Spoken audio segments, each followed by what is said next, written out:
Wow, wow, wow, wow. I'm just a little blown away how big this has all gotten here. I feel like I'm way high this time. If those of you who were here last year recall that it was definitely a small room, and it's much bigger this time. Our attendance in this event right here was up 70%. The show itself was way up. And I just have a few slides because I know that as much as you'd like hearing from me, there's more interesting things coming here. So you've seen it everywhere. AI changes everything. And it's true. It's in the signage. It's in the presentations. It's everywhere, except for this. So, kidding aside, I'm not going to read out the whole slide, but it's important to remember here that we will be making forward-looking statements. These statements do come with material risks and uncertainties, so please refer to our filings 10-K and 10-Q with the SEC for more information about those.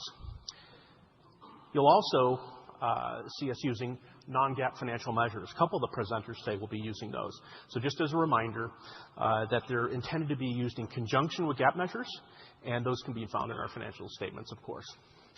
And then a number of our execs will be talking about, for informational purposes, about where we're going from a technology and service standpoint. And just a reminder, look, it's not a commitment to deliver any material code or functionality that we're being discussed today. So you're going to see these slides. Each of the presenters will have some or all of these slides. They will just make reference that, as Ken mentioned earlier, here's the slides Ken referred to. This is what they're talking about are these three slides. So let's talk about the agenda. We're going to start with Clay in a moment here, and then he'll obviously be talking about OCI and Oracle infrastructure, followed by Mike, who will take a discussion first initially on the application business. And then Mike will then continue on with a deeper dive into Oracle Health and our embedded finance businesses. That will take us to lunch, at which point Larry will take the stage. He'll be talking about AI and database. And then Doug will come up with the financial outlook, and then we'll do a Q&A with Larry, Mike, and Clay, do a Q&A, and then so we should end up somewhere around 2 o'clock this afternoon. So with that in mind, let me get out of the way and let's bring up Clay.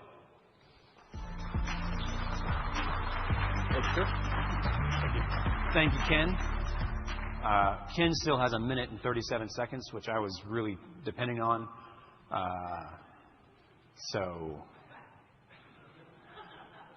Okay, now my timer's. Oh, okay, now I'm late. I don't know what to do. Okay.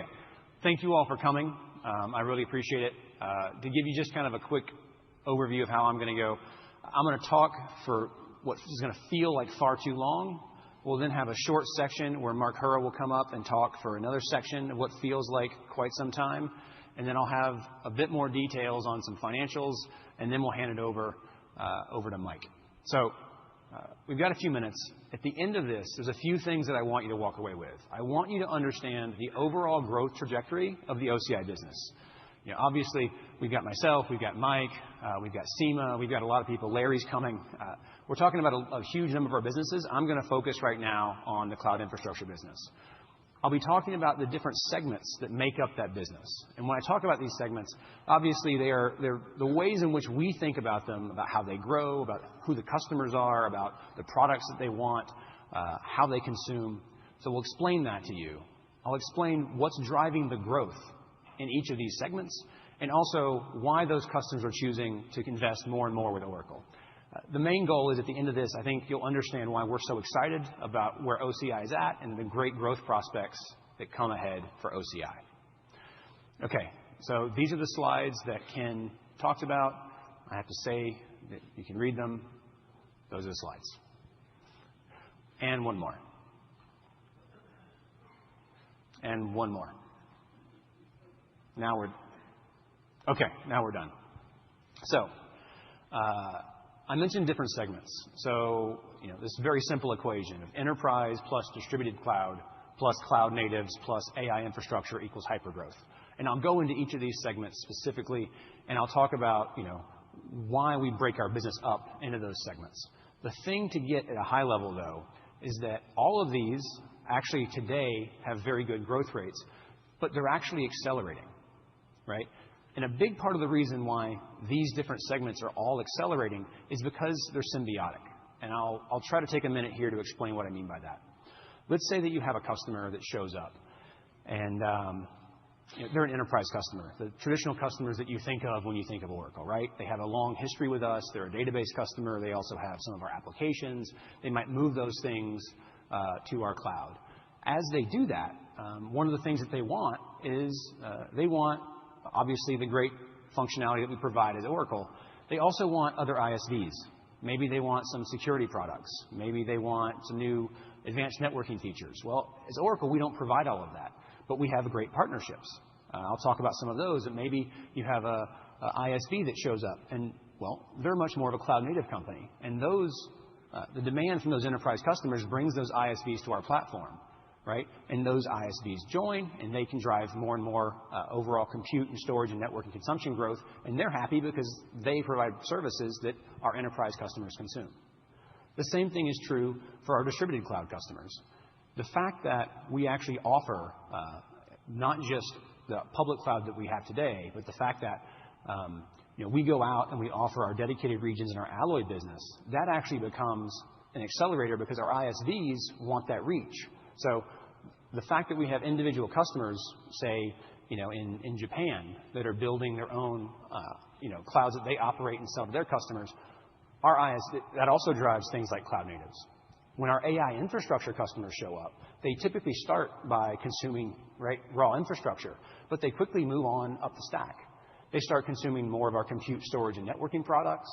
They also then move on to start doing things like consuming our applications. So as you look through these segments, we're experiencing this accelerating growth across all of them, because as each segment on its own starts to grow, it actually helps the others grow faster. Okay, so let's take a look at the enterprise segment. So I think you already understand what we call enterprises. Here's a great set of logos across the screen. But as I said, traditional companies, most companies have some Oracle, whether it be from database or applications or middleware or industry applications. Those customers are very pleased when they run on top of OCI. So you see the current growth rate, right? 33% year-over-year growth for this segment from Q1 of FY25 to Q1 of FY26. However, contrast that with more than 1,500% growth rate in our multi-cloud database business. So the way to think about this is, up until very recently, you could only get the best of our data platform on one cloud, which was OCI. And we like that cloud. We think it's a great cloud. But we actually have extremely popular data platform services. As of today, you can now get that data platform on all of the cloud providers. And that's why we see this very rapidly growing, multi-cloud database business. Okay, a bit more about why there's a margin range here. So when I talk about 65 to 80% as a range for gross margin, the reason for that is actually largely due to the mixture of services that those customers are consuming. So as you can imagine, some customers end up being very, say, networking heavy. And networking, we think our networking is quite good, and we have a lot of IP in it, but not nearly as much IP in our networking stack as we do in, say, our database services. And so, obviously, based on the differentiation we have in our services, we price them at different margin profiles. And so there's a range of this based on the workloads that a customer brings to us. And then I briefly want to talk about when I say contract to scale. What I mean by this is there's a process that enterprises go through when choosing a cloud. Typically, they do a POC. They try things out for a while. They then move forward. There's a contracting process. And then once that's done, there's also now an implementation phase. Right? People don't move their most mission-critical workloads overnight. Right?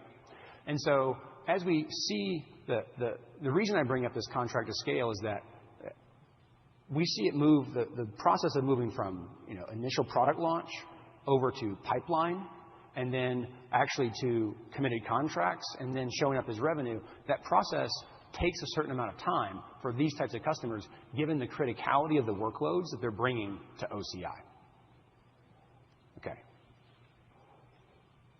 There we go. So a little bit about why they're choosing OCI. Well, the most obvious reason is because it's a combination of our ecosystem. Right? We have cloud infrastructure, but we also have the world's best database with Oracle Autonomous AI Database. We also have amazing applications, both horizontal and vertical, and we'll hear more about that in a few minutes. But even beyond Oracle workloads, OCI is the best platform for enterprise workloads. We built OCI to make it very seamless for you to take an existing enterprise application and move that to our platform. That's very different than building a platform that was designed only for new applications to be written in the cloud. We've been talking a lot about AI this week. We've been talking a lot about the AI data platform that brings together the great work we're doing with our Gen AI models, the work that we're doing with our new AI database, and the work that we're doing with our new agent service, all packaged together as part of our AI data platform. That being available in all of the clouds makes it very easy for customers to pick Oracle as a place to put their data. And then, of course, enterprises do care about performance, and they care about price. And OCI is by far the best performance at the lowest price. Okay, so here's an example of a specific customer, NASDAQ. A few years ago, they actually moved Cap Cloud over to OCI and runs exclusively on there. Obviously, far before that, they've been a database customer for a long time. But then more recently, they adopted Oracle Database at AWS, which allows them to then bring their Reg Cloud to their different environments and be able to rely on Exadata across all of their different cloud ecosystem. Okay, so let's now take a minute to talk about our distributed cloud. So when I talk about distributed cloud here, I really mean our dedicated regions and our alloys. So dedicated region is you can get the entire OCI environment as of yesterday in just 3 racks, and you can put that in your own data center. A great example for that is someone like a Vodafone who bought 6 of our dedicated regions to take our full cloud experience and run it right next to their network on-premise. The other part of this business that we talk about is our alloy. So as an example, take someone like a NRI that bought dedicated region to begin with, but they're a technology company in Japan. They take our cloud, they add to it their differentiated IP, and they actually can go out and operate in a sovereign way and provide that to their customers in Japan. So as you can see, it's a very good growth rate, right? Growing 77% year over year already, with an average deal size of $67 million. Now here, right, gross margin is in a range between 40% and 60%. And it's not because these things are just fundamentally less profitable. It goes back to what I said about the enterprise section, which is it's all based on the mix of the services that those people are consuming. So when you have, say, a dedicated region that's almost exclusively used for database, the margin ends up being quite high. But a lot of our dedicated region and alloy customers, they're consuming a lot of essential infrastructure services, and those have a lower margin profile in general. And then when I talk here about how there's 60+ dedicated and alloy regions globally, we have a very large pipeline of this. And look, when someone shows up and they want a dedicated region, there's a time period where there's a time for us to get it to them. There's a time for them to put it in their data center. There's time to ramp it up. But what we've seen is we're planting a lot of these seeds. And as you can see here from this growth rate, this part of our business is growing very rapidly, and the customers keep coming back for more. Okay, why are these people picking our distributed cloud? It's really quite simple. Rather than talking about why our cloud solves their, technologically, their needs are simple. They're typically in a regulated industry.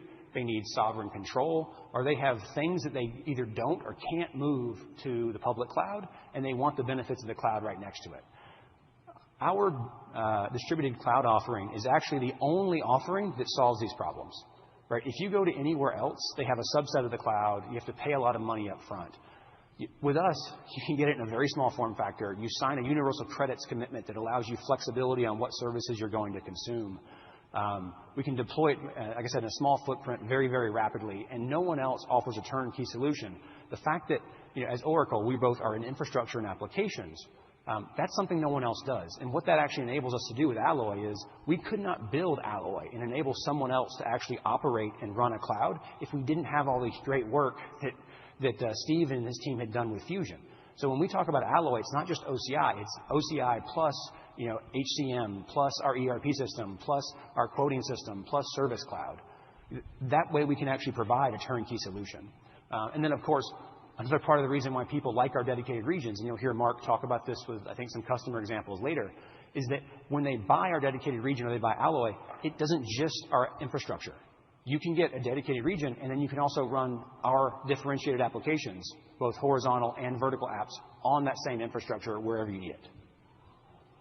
Okay, so here's an example of eAnd, previously known as Etislot.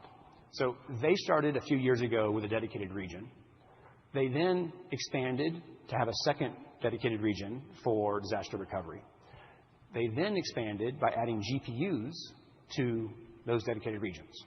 And then most recently, they expanded again by contracting for an Alloy so they can serve sovereign workloads in the UAE. That's an example of how these customers start small, right? We make them extremely happy, and then they continue to grow and scale with us. And as we continue to add more and more of these customers, like I said, this business starts small, but the customers are seeing so much value, they all keep growing and growing and growing. Okay. I promise you I'm not that bad at clicking. All right. Cloud natives. So when we talk about cloud natives, the way I think about this is these are typically workloads and customers that have relatively few number of applications that consume a lot of infrastructure, right? ISVs typically fall into this business, but companies that have workloads that are very focused on how do you rapidly scale up and scale down and take advantage of all of the benefits of the cloud. So this segment of our business is growing very rapidly as well, with 49% year-over-year growth from Q1 FY25 to Q1 FY26, with an average deal size of almost $100 million, right? Again, gross margin range of 40 to 60%. A large part of the reason for this comes down to both the service mix that they choose, but also the size and the scale of their business. So as you can imagine, this group can range from relatively big fish to very, very, very large fish, what you might call whales. And as part of that, with that size expectation, you come different expectations around overall pricing. One thing to think about here, though, is that these customers tend to ramp faster. Typically, these customers might have some of their own on-premise. They have a platform that they can move very quickly. Zoom was an example. I don't know if anyone remembers, but COVID hit, and Zoom actually moved from their existing infrastructure as well as in other clouds. They were up and running on OCI in 9 days. And so these are applications that you can ramp very quickly when there's motivation to do so. And so when these customers find out about us, they tend to be very large, and they scale very fast. Okay. So why are these customers choosing OCI? Well, primarily, it's about best price and performance. And the reason it matters so much to these customers is that typically, if you were to take their IT spend, typically for, say, smaller customers, the largest expense for them is labor costs. And their overall infrastructure spend tends to be a tiny portion. For these types of customers, by far and away, the biggest expense for them is the actual infrastructure. And that's why having the best price performance and being the most secure matters to them. We also work with these customers through a combination of engineering partnerships. And Mark will explain a bit more about this in a minute. It's not enough that we just say, hey, here's what's on the truck. All of them, given their scale and their unique business, they might have some features they need. They might have some customizations they want of different hardware we haven't considered before.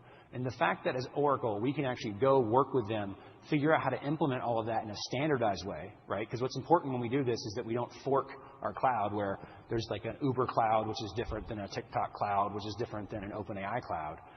We need to have one cloud that everyone can use, and it's our job to go in and put those features and functionality into the base product. There's really important reasons why those customers are choosing us. It's really about those deep engineering relationships. Okay, so an example of one of these companies is Cybereason. As I mentioned, they picked us because of our focus on performance, efficiency, and security. Cybereason is a security company that focuses on endpoint protection. They have an amazing platform. They tested our platform, and then they quickly migrated a significant chunk of their infrastructure from GCP over to OCI. The reason for that is that moving to OCI saved them more than 40% on their overall infrastructure spend, which directly goes to their bottom line, given the type of business that they have and the scale at which they're growing. Okay.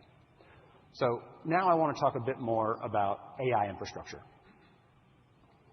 So when I talk about AI infrastructure, AI means many different things. Here I'm really talking about companies that want accelerators for either doing training or reasoning.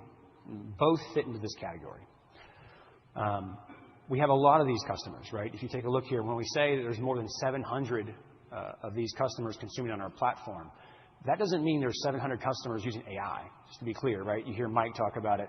We have thousands and thousands of customers using AI on our platform. This is people who show up and go, no, I want some type of accelerated computing, whether it be an NVIDIA GPU or an AMD GPU, or as we're rolling out different accelerators, any type of accelerated hardware. That's all we're counting for you to fit into this category. This, as you can imagine, is growing very rapidly, right? 117% year-over-year growth in overall annualized consumed revenue. The margin is different. And the reason for the margin range here is less to do with product mix, because in general, these customers actually are pretty well defined on which types of products they want. A lot of it comes down to the location and how efficient we can be. Sorry about that. So as an example, as we continue to be more and more efficient, as we can go in and design better networks, as we can optimize our data center build out, as we can do things like power capping, that then allows us to have a higher margin. And in some cases, the other part of the reason for the margin range is obviously, just like I talked about with cloud natives, there's customers of different sizes, right? Typically, these customers are relatively large to begin with, although there's a lot of very small ones, but they can scale extremely high, as I think all of you know. Okay, so why they're picking OCI? Well, part of it is that we move very quickly. We move quickly when things are stood up, but we also move even more quickly before things exist. So our ability to rapidly deliver the latest in the accelerators. Networking matters a lot, right? Fundamentally, when people are buying a cluster, like, yes, the actual accelerator matters, but all of these workloads are operating in a clustered fashion. That's true across training especially, but even for inferencing, all of these inferencing is happening at a cluster level. And then the fact that we actually have extremely efficient data center designs that allow us to optimize our power usage, which then translates into either more power available for them or lower costs. And then it's not enough to just be really good at compute and networking. Storage is also critically important because these clusters are doing something with data, whether that be for training runs or for inferencing. They need access to a huge amount of context for these models to be valuable. All right, so this is a slide of an example deal. I'm going to walk you through all of the different details. So as an example, let's imagine that somebody shows up and they want to buy approximately a gigawatt of GPU accelerators, right? And they sign a contract for 6 years, which would be 6 years at $10 billion a year. It's a $60 billion TCV. Okay. Now, here I've broken the costs we have into two sections. One is what I'm calling land, data center, and power. That's obviously the buildings, it's the actual power generation, it's the people cost to run that portion of the business, right? That ends up being about 35% of the cost to deliver that service. Now, if you add up compute, networking, and storage, right, all the things that you put inside of that data center, that ends up being about 65% of the cost. Okay. So when, say, this deal is contracted and you have to build a data center from scratch, well, we actually align through the contracts that we do and the way in which we align our overall delivery. We don't pay for land, data center, and power until it's actually delivered to us. Okay? So let's say it takes you a year to build a data center. During that year, we're not paying for anything. Now there's a point at which, and that's highlighted in this kind of left section before year one here, where the data center is working, and it's our job as Oracle to put all of the compute, storage, and networking inside of it. All right? During that time period, there's a cost where we're paying for something, but we're not making revenue yet. Right? And as we can reduce that time, if I can go from 3 months to 2 months to 1 month, the amount of time that I'm paying for something that I'm not able to then provide to a customer goes way down. Right? So in this example of this example deal of $60 billion, I've written down here, okay, a 35% margin deal, right in the middle of that 30 to 40% margin range. But the thing to understand is when I talk about this 35% margin, it doesn't just include each year after it's running. That 35% includes, right, the fact that there's a startup cost up front. Now, obviously, if you can imagine if you were to put a demarcation line before year one starts, we have an expense with no compensating revenue yet. And that can be happening across many different sites, right? We're building not one of these things. We're building 10, 20 of them at a time. And based on the delivery schedule, right, and our ability to ramp and put the capacity in there, you've got a waterfall across many of these different pieces of infrastructure where some are now starting up, some are now giving you a ton of cash flow off. And part of the job that we do is we're constantly laying those things together to understand how our overall business works. So, key takeaways from this slide. We spend a lot of our energy aligning our revenue and our expenses. The ramp-up time for this stuff has costs, but it's minimal, and it's something that we're continually optimizing. And the expense of that ramp-up is included in the gross margin. So when I talk about, hey, here's the gross margin range of one of these customers, we don't go in and assume, right, that, oh, no, you're not counting for these ramp-up expenses. The gross margin includes the assumptions around those ramp-up expenses. Okay. Next. I've been talking to a lot of different customers and investors and reporters and analysts about, okay, how do we actually go out and we accelerate and scale this build-out? Fundamentally, there is no problem. It's really just an opportunity for us to grow faster, right? It's not, there's no issue.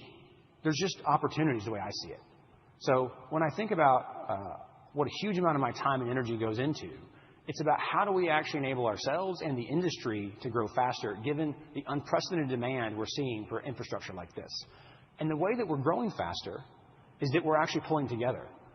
The entire industry is coming together across data center providers, energy providers, hardware providers, and capital providers. This is already happening all day, every day, right? You see constant announcements of new business models being created, of different ways to go out and minimize risk and grow this business faster.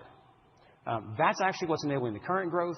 And I think you're going to continue to see from us and others new models that are created to actually help grow this business faster and faster. And so, to understand the result of what happens when all of these partnerships come together, let's take a look at a video to see what's actually possible.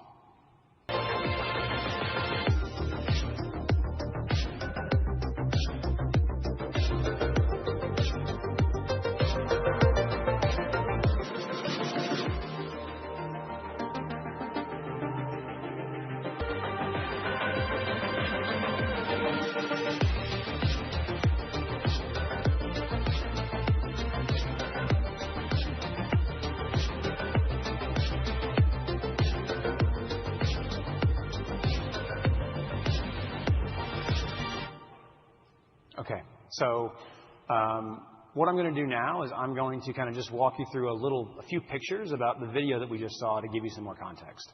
So this is a site in Abilene, Texas. It's 1,100 acres across 8 total buildings.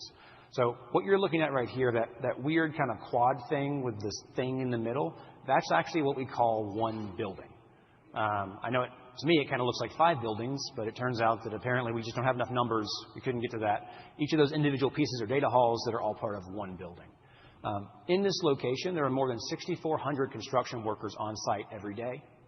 And once we're complete with this campus, we'll provide nearly 1,700 jobs, direct jobs, and even more indirect jobs. So on site, we have both grid power, and there's an existing substation as well as a new 1 gigawatt substation that's going in. But in addition to that, there's also 300 megawatts of gas turbines that are installed to provide power to some of the initial buildings and also as partial backup power for the site.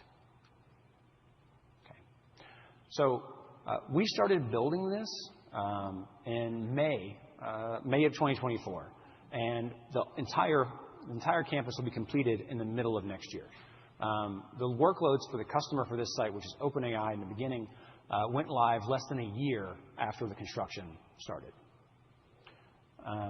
Each of these buildings is actually mechanically isolated they're all networked together. So in that giant campus, all of these buildings are actually through a massive set of interconnections, both within the buildings as well as through very secure fiber between them that actually allows the entire cluster to function together as one giant supercluster. And once this is finalized, as of right now, this will be the largest supercomputer that's ever constructed. Okay. I don't know how many of you are familiar with the details of data centers, but liquid cooling is something that's existed for a long time, but has really gone from 0 to 100 very, very quickly. Liquid cooling, so these big pipes are actually the cooling liquid that then go in to cool these accelerators. Sometimes people ask about, well, what about the water? Does this use a lot of water? The reality is no. This water is in a closed-loop system. The actual annual consumption for each one of those buildings that you saw there, which is quite large and is 100 megawatts of power, actually consumes less water per year than a single-family home in the same region. Obviously, you have a lot of water when you first start it up. You have to fill up the swimming pool, but because it's not evaporating all the time, it's a closed-loop system. Okay. So an example of a customer that is choosing us for AI infrastructure. This is Modal Labs. They provide a developer platform for AI, ML, and inferencing. They enable customers to easily fine-tune and do batch processing for AI workloads. They choose us because we have amazing infrastructure. We have the best bare metal compute available, and they really appreciate the price performance advantages that we have combined with our excellent networking. And then what I want to do now is take a few minutes. I'm going to bring Mark Hura up to the stage, and he's going to talk a little bit about some of our customers and why they are choosing OCI across all these different segments. And at the end, I'll give a little bit more details on where we see OCI going over the next few years.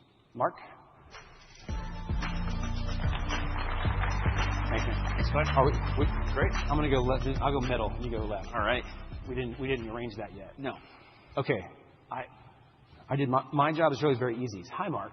Hey, Clay. We have many segments of businesses. We do. Let's talk about enterprise. Why are enterprise customers choosing OCI? And give us some examples of what it's like working with us. Yeah. So, you gave some examples before in terms of why enterprise customers choose Oracle. And that has been our bread and butter for so many years around customers that have deployed Oracle applications, Oracle databases throughout their entire businesses. But then when we think about OCI and how we've defined and developed and deployed a differentiated cloud that serves many different types of workloads. And for enterprises, we think about three different major categories. One is enterprise customers that have been utilizing Oracle applications and databases that serve either our applications, third-party applications, custom-built applications, or large-scale enterprise data warehouses. And those are customers that take advantage of the price, performance, and capability that we have in OCI, and I'll give some examples there. The second category is that customers that are looking to exit their data centers and their workloads. And what we have found is that many other clouds require you to redefine and build those applications in a new way to fit onto their cloud. So it becomes a constraint for our customers that are looking to take advantage of what a true cloud can do for their business. And then the third is really bringing pure infrastructure, compute, storage, networking capabilities to enterprise customers that are taking advantage of raw infrastructure capabilities. Those are three distinct areas of why we're winning, how we're winning, and how we're engaging with our enterprise customers all around the world. And if you think about that first category, an example such as Emerson, they've looked to build and move their entire Oracle EBS infrastructure while they're migrating to Fusion. But in doing so, they brought the enterprise data warehouse and all of their Oracle databases to our cloud. In doing so, they also, what's unique and what we've found, all of the boundary applications that support that supply chain, right, that financial system, all come into OCI, allowing them to exit their data center, get the performance capability while they start to transform to Fusion at the same time. And so it's a great example of how we support our customers, bringing together the power of the capability of OCI, the performance for them to be able to improve the performance and the speed for their end users around the applications that they're serving. Claritive is another example where they were living under the constraint of another provider telling them they had to re-platform before they moved to the cloud. And the cloud that you designed, Clay, which is bare metal from the core, right, with off-box virtualization and flexible compute for our customers to be able to pick up the VMs that they have, and exit that data center without having to re-platform, allowing them to focus on the things that are most important for them around delivering services to their customers. And when we think about just bringing pure infrastructure to our customers, in the enterprise, we have so many examples, but one that may be different and unique is like Goldman Sachs, right? Taking advantage of bringing high-performance computing capability to do risk analysis in their business. And we weren't their original provider, but we are a critical provider of services to them now, where they had to take an opportunity to look at what it meant in OCI and how we were executing and delivering compute capabilities for them and how they were used to doing it before. And the results were staggering in terms of the price, performance, and capability that they were able to get. And it doesn't have any Oracle databases that they're running in that environment. So there's multiple examples of native VMs and entire data center capabilities, Oracle applications, and our entire data platform capabilities for customers, or pure infrastructure around enterprises. Okay. Well, Mark, I agree with you. Great examples. I also kind of explained a bit about our distributed cloud customers, and I used a few examples already. But I think there's probably an example that is more surprising and also a bit different than the traditional telco or MSP type workload. Yeah. Tell us more about some distributed cloud customers. So, I think there's an obvious point, which is sovereign, security, highly regulated industries, banking, healthcare, utilities, that can take advantage of a distributed cloud, bringing it to them in terms of the industries that they're serving. But what's also unique about our distributed cloud, it is our full cloud, which means our customers can take advantage of running our full suite of capabilities. Meta, as an example. Before we get into thinking about infrastructure at scale in training and inferencing, Meta is a user of Fusion, where we've deployed a dedicated cloud at Meta's facilities where they run Fusion to run their back office of their business. And so we have the capability not only to bring infrastructure to our customers, but the ability to run our full suite of industry applications as well as data layers for our customers. So it's a different example. It's a unique example that our customers can take advantage of wherever they deploy. Okay. So we've got enterprise, distributed cloud. Sure. What about cloud natives? Cloud natives. Cloud natives has been a wonderful spot to truly bring the capability of a next-gen cloud to the industry. And you brought up an example around Cybereason. What we have found is these patterns of success that have continued in a variety of different industry segments for cloud natives. Cybereason is one example, but many security companies are running on OCI, right? Whether it's Palo Alto, CrowdStrike, Commvault, Sentinel, Fortinet, and on and on and on. And there's a reason why, right? As you mentioned before, there's certain types of workloads where we perform at a higher level than where the industry is. And whether that's the networking requirements from a security company of how they're protecting others, or whether it's the compute intensity that they're leveraging to scale up, scale down, to run their businesses efficiently, to protect what they're providing to their users. And it's a great example of thinking around, wait a second, if the security companies are running on OCI is the most performing, the most secure cloud out there, well, that makes a lot of sense. In addition to that, we see a lot of ISVs that come to OCI as well. It's an opportunity where we've become a critical part of their cost of goods that they provide. And the technical differentiation that we have and the partnership that we bring to our ISVs is unmatched, where we are working with them to optimize the workloads for OCI to allow them to focus on delivering the services that they bring to their customers, so that we are a critical part of their success. But most importantly is it's a highly engineered engagement with the ISVs, and it's unmatched in terms of the performance. Okay, so I had Peter from OpenAI on stage with me yesterday. Yes. He was very complimentary to your team. And then we just talked about modal. Give everybody here a little bit more perspective on why we're doing so well in AI infrastructure and why those customers are choosing us. Yeah, AI infrastructure, and when we really started in this space many years ago, I recall a distinct conversation when we were working with NVIDIA, actually, around NVIDIA needing to run their workloads in a cloud. And engaging directly with Jensen, and what he said is, wow, I'd have never thought I would see this, but Oracle, you are fast, you are highly technical, right? And you are incredibly capable from an engineering perspective. And he said, never lose that advantage. It wasn't necessarily something that always aligned in terms of what he thought in the past. And for us, it's something that we just continue to operate with all of the customers that are taking advantage of our AI infrastructure that we're building. Our teams are incredibly fast. We know what we're really good at. We're highly technical, and then we provide a white glove service for our customers that is a 24/7 engagement. And what we constantly hear over and over again is that we are the best to work with, and we're the easiest in terms of operating. And what happens is this is a pretty tight community, and it spreads very quickly. So as the early stage companies that we started with, they were telling our story to others, and it's just continued to snowball from there. And obviously we have the largest of the largest AI companies from running infrastructure in the world today. And so, again, highly technical. We don't waste anybody's time. We know what we're really good at, and the speed is unmatched. No, Mark, thank you. I think it's a great summary of why people are choosing OCI. Really appreciate it. Thank you. All right.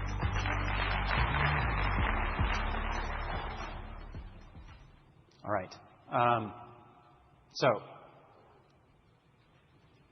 this is the long-range plan that we provided on our September 9th earnings call, just I guess it was last month, technically. The thing to understand about this is that when I talk about this business, all these different segments are included in this. So this projection about future revenue includes all of these business segments that I'm talking about. The other thing I want you to understand is that when we talk to you about these types of projections, they're projections that we believe in. We have very real reasons across each of these segments across all of these plans that add up together to provide this kind of projection. The other thing to understand a little bit, and I'll go into it a bit more in a second, is that for some segments of our business, there really are actually supply constrained, not demand constrained, specifically AI infrastructure. And I'll talk about what that means and why you're seeing the changes from us that we're making in the industry. So, to give you some context here, in 30 days during this quarter, 30 contiguous days, we contracted for $65 billion of additional commitment across infrastructure contracts. Now, across those, it was across 7 different contracts from 4 different customers. None of those customers are OpenAI. So I know some people are questioning sometimes, hey, is it just OpenAI? The reality is we think OpenAI is a great customer, but we have many customers. One of these customers is Meta. And as I share these numbers with you, this is not all of our contract. This is not saying, hey, we didn't add up all of the deals. This is literally 7 deals, 4 customers, all of them other than OpenAI. And it shows the diversity of our customers and the size of their interest in our business. Okay. So, as I mentioned before, most people are assuming that we are demand constrained, but we're not. We're actually supply constrained. And the thing to understand here is that a large part of what I spend my time doing is securing what I consider to be good supply. I'll give you an example of an email I received recently. There was a very nice person who lives in Nebraska who has a cornfield. They said that they think that would be a really good place to put an AI data center. You're probably laughing, but I received you cannot imagine the amount of reach outs that come my way in the way of my team. It's actually quite a hard job to filter through all of the opportunities and to understand which ones bring together the energy that you need, the hardware capacity that you need, the land that you need, and the capital that you need. Our job is to put together all of those pieces, and only then does that result in supply. And so what we find is that when we actually have good answers around supply in the reasonable time frame, customers then contract very quickly.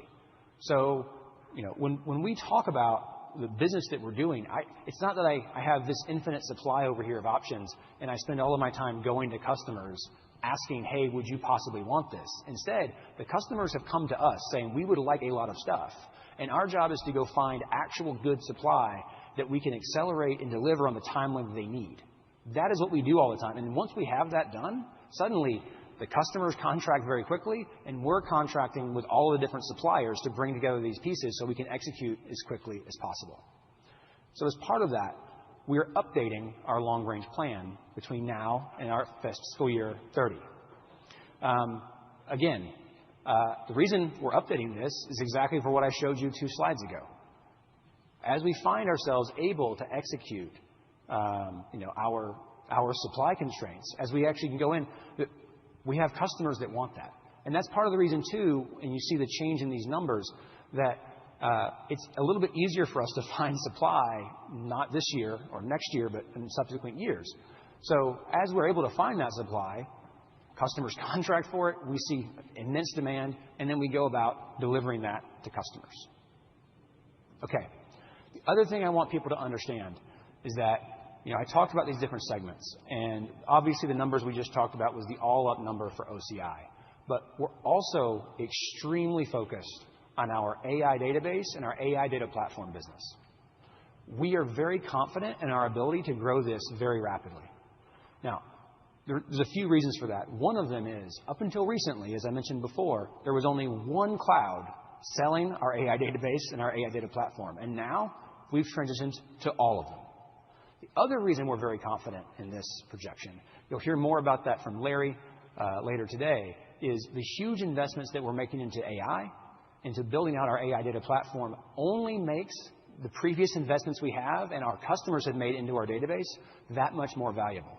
So as we go through this next period over a few years, we're rapidly accelerating our cloud database and our AI data platform business. And this is it's amazing for us to see, right? A business that is such high margin, that's so valuable to our customers, grow so very quickly. So with that, I'm out of time, and I'm going to hand it over, I think, to Mike, and he's going to talk to you about applications. Thank you very much. Okay. Hello again. So we're going to talk about applications here. As a reminder, we'll do so under Safe Harbor. We will talk about roadmap. We will talk about our future product direction.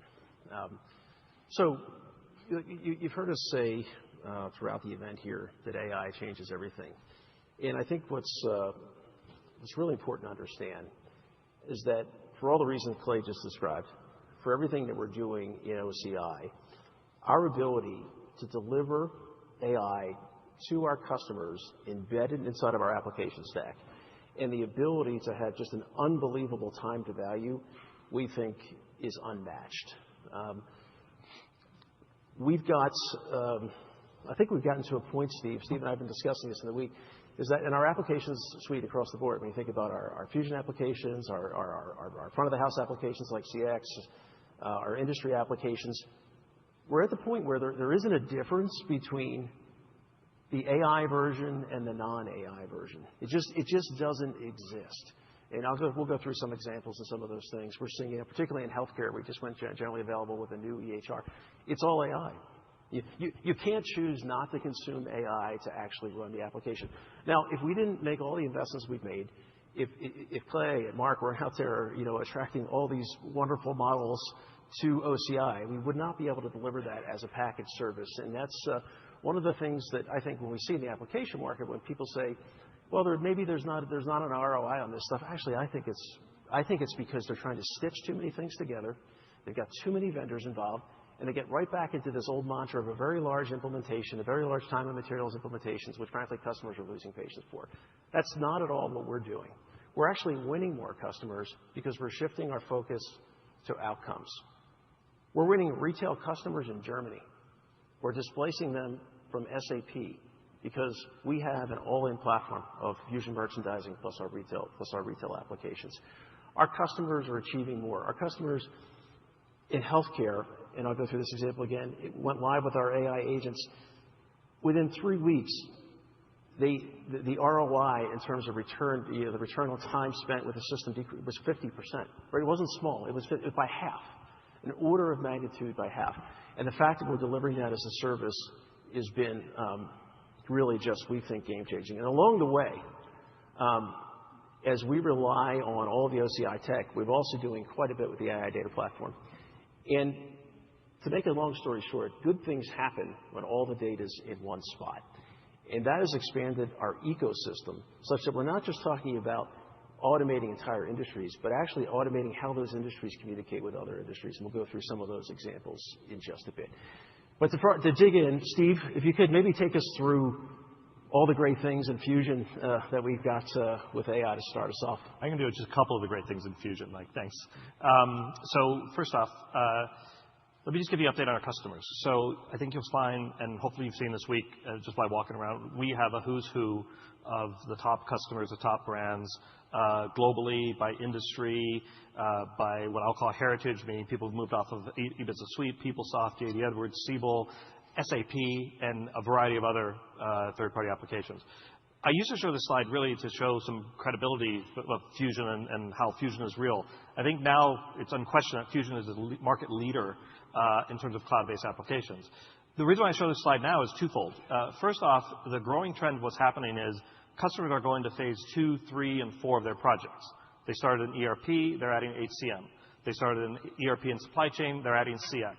They're starting in ERP supply chain, and they're adding industry applications, or they have industry applications, and they're adding others. So it's a tremendous leverage to us.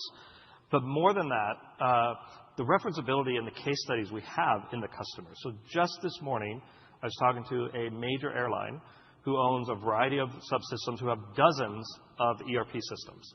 And what they want to do is they want to consolidate, but they are essentially a corporate headquarters with federated businesses. And they don't want to, while they want to bring this system together, they still want to have different lines of business. I was able to quickly give them, FedEx did that, except FedEx centralized it all, very similar industry to the airline, into a shared service. But they said, well, we don't want a shared service.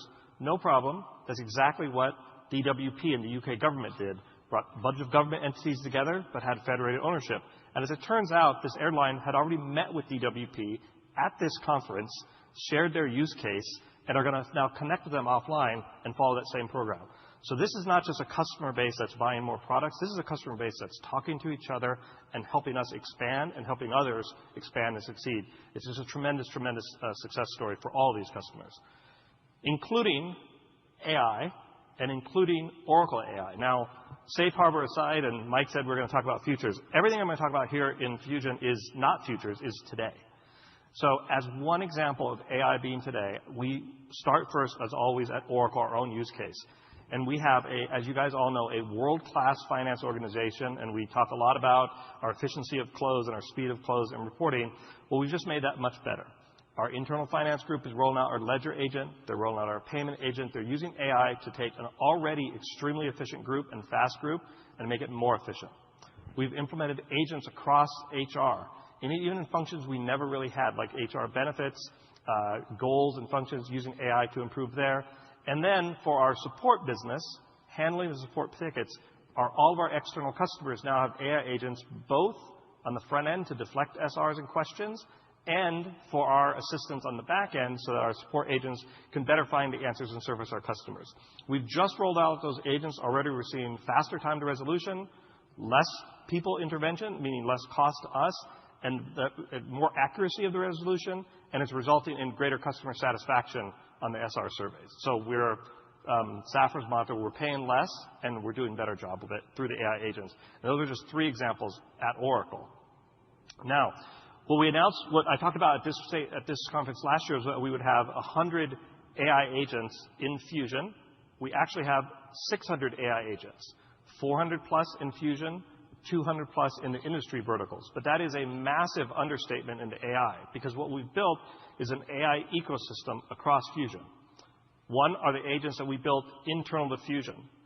Second, however, is we have an agent studio that allows our customers to modify what we give them in agents, to build their own agents, to integrate with third parties. And then at this conference, we just announced an agent marketplace. The agent marketplace allowing you to extend and expand them, and we have over 24 partners part of the marketplace, each who've contributed already have about 6 agents together. So the 600 are agents that we've built. That does not count agents that our customers are building through the Agent Studio. That does not count what our partners have built. Steve, and I think what's really interesting about that, as we discussed, is that you have kind of this age-old this age-old question in procurement cycles of build, buy, partner. I think your answer is, well, how about all 3?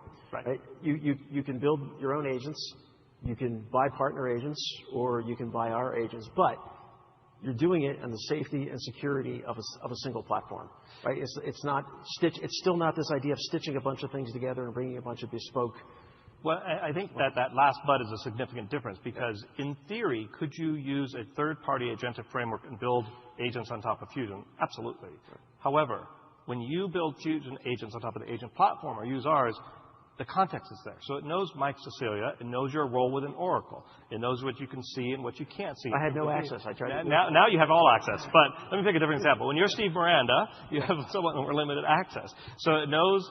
But the benefits agent example. So if I log into Oracle, we have the benefit agent. And I want to ask it a question. I'm traveling in Europe. I want a prescription. Is it covered or not? I have someone on my team has a leave of absence. They want to extend it. Do they need to extend COBRA? There's all sorts of benefits questions. Well, the agent's native to Fusion, not only can our customers configure them in all the ways you see here, but it's embedded contextual and secure. So it knows the person's role. It knows their HR status, so it knows their tenure. It knows what healthcare plan they've selected. It knows what country they're in. So it knows exactly the benefits policy on which to answer the questions. If you had a bespoke or build your own, you could certainly do that. But if you did it totally outside of the Oracle ecosystem, you have to code in the security, you have to code in the context, and you have to keep that updated always for every agent you do. It's a much different time to value, to your point, and that's where we're seeing the difference in our customers adopting this quickly and moving forward. And by the way, we now have over 32,000 people, and actually I think this is well, I know this is already dated. I think it's almost 40,000 at this point, certified on our Agent Studio. This is Oracle Internal, Oracle Consulting. These are our partners. To show you a list of the partners, I talked about those 2 dozen with Agent Studio. These are partners, large and small, that have already been certified and already delivered, again, at least half a dozen agents each that have been validated by our development team to the agent marketplace. Every one of these agents is available to every one of our customers at no additional cost. So these are agents that are contributed to make the implementations easier, make industry functionality easier, make things better across the board. And I said it was a massive understatement. So not only are the 600 that we built, doesn't count what our customers built, doesn't count the marketplace. We had a hackathon on Monday at this event. Mike and I were just talking about it. Mike got a chance to poke his head into it. We had a little bit over 165 different partners and customers. It's all sitting around a table in rooms like this. So last year, for perspective, I promised 100 agents in Fusion. On Monday, not from Oracle, partners and customers, in a hackathon, they built 109 agents, which will go into the marketplace. So when you talk about the speed and progress across the applications and the speed and progress of consuming AI and consuming all the great things that Clay talked about, that's just a perfect example. Okay, so let's take a look about industries. Okay, thanks, Steve. All right, so today already in our industry applications, or whether they're edge applications or they're more sophisticated applications like core banking, we have 2,400 customers that are already leveraging Oracle AI, embedded Oracle AI inside these applications today. They are live across a large variety of industries. And again, as Steve mentioned, we have over 200 AI agents, features and agents just in our industry portfolio live today. We'll eclipse that, and I'll go through the numbers here in just a bit, very, very quickly in the coming months in terms of total agents to market. In our view, and we've heard a lot of feedback that aren't applications in the future really just a collection of agents. And what do you think about your stance there? And our view is, well, you're exactly right, and we're actually doing that thing exactly. Our applications stack, whether they're industry applications, Fusion applications, are quickly becoming a collection of AI agents, and our ability and our time to market is second to none. It's not just interesting that we have 2,400 customers live or 200 new AI agents, but if you go back 18 months, both of those numbers were zero. Zero. We had 0 AI agents live in our industry applications, and we had 0 industry customers live on any industry AI. 18 months later, we're at 2,400. In very sophisticated, highly regulated industries like healthcare, so far, the longest go live we've had with an AI agent has been 3 weeks. That's been the longest. The shortest has been in a matter of days. The amount of professional services dollars spent by the grand total of every customer, there were over 250 customers just in healthcare alone live on the AI agents, is zero. $0. Self-directed, self-implemented. The amount of dollars spent on training collectively by all of those customers is zero. Zero training, works out of the box. And keep in mind, these things are working in highly sophisticated clinical applications. These are running inpatient rooms with no training, Yeah. with the. Yeah, I think just one point, your point about is SaaS going to change or what it is, especially in industry applications, but even take the finance example. Maria Smith's team at Oracle, their role isn't to use our user interface and type invoices into the system. Their role is to report our earnings, to pay our suppliers, to invoice our customers, to collect. Our IP was not our UI to do that. We take great pride in our IP. Sure. Our IP is how efficiently we organize that and give data to our customers. What we've done with these agents, the 600 plus, is we've allowed customers to do that more efficiently. That's what we've always done, and now we have that in a much, much more accelerated way. And of course, it's all much easier when you're a custodian of all the data. You need to build these agents, right? And the fact that all of this runs on the Oracle AI data platform makes this engineering cycle, this innovation cycle, just so much faster. And the ability to roll this out as a quarterly update, we're quite excited by our customers' ability to uptake this. So, as you know, we operate in many different industries, and I'll go through a couple examples here of agents that I think are really going to be very popular. The first is the embedded AI agent for retail. So this is an intelligent inventory agent. It's designed specifically to help customers bring together data from CRM, from merchandising, from Fusion Inventory, from Oracle Analytics Cloud, from Oracle X-Store, which is a point-of-sale system that we have, from our procurement and order management systems in Fusion. The agent is not just a point of intelligence. It's not just helping retailers decide which product should I put on the shelf and what is the impact on my forecast demanding, my planning buys, and moving goods around, selling across channels, my omni-channel strategy. All that, of course, is an output of the agent. The intelligence is built into the agent to figure that out. But it's also a very interesting point of integration. If you think about how much money organizations spend today on integrating applications across the stacks, and agents do it mostly for free. I mean, the ability to traverse data from multiple sources across multiple systems. And by the way, the CX, the merchandising, the inventory, the analytics, the X-Store, procurement, order management, they don't necessarily have to be all Oracle systems. That's not how the agents are designed. The agents are designed to pull from multiple systems and put together points of intelligence to give, in this case, the retailer very high visibility so they can flag potential inventory issues and translate complex data into very clear, transparent recommendations. I'm sure those of you who have covered or understand retail, inventory management is one of the costliest and most difficult things, and if they could avoid liquidation of inventory, it's real money back. So a lot going on in retail. I did mention a bit about healthcare. It's important to know that we've got dozens of AI agents live across our health ecosystem today. Many more planned. We're looking at chart review, care navigation, clinical decision support, patient risk predictions, preventative care, and many more. In fact, our next generation AI EHR is now generally available. It is generally available, and it is also approved by the regulators. This is also another interesting AI story. We've got customers running this in beta.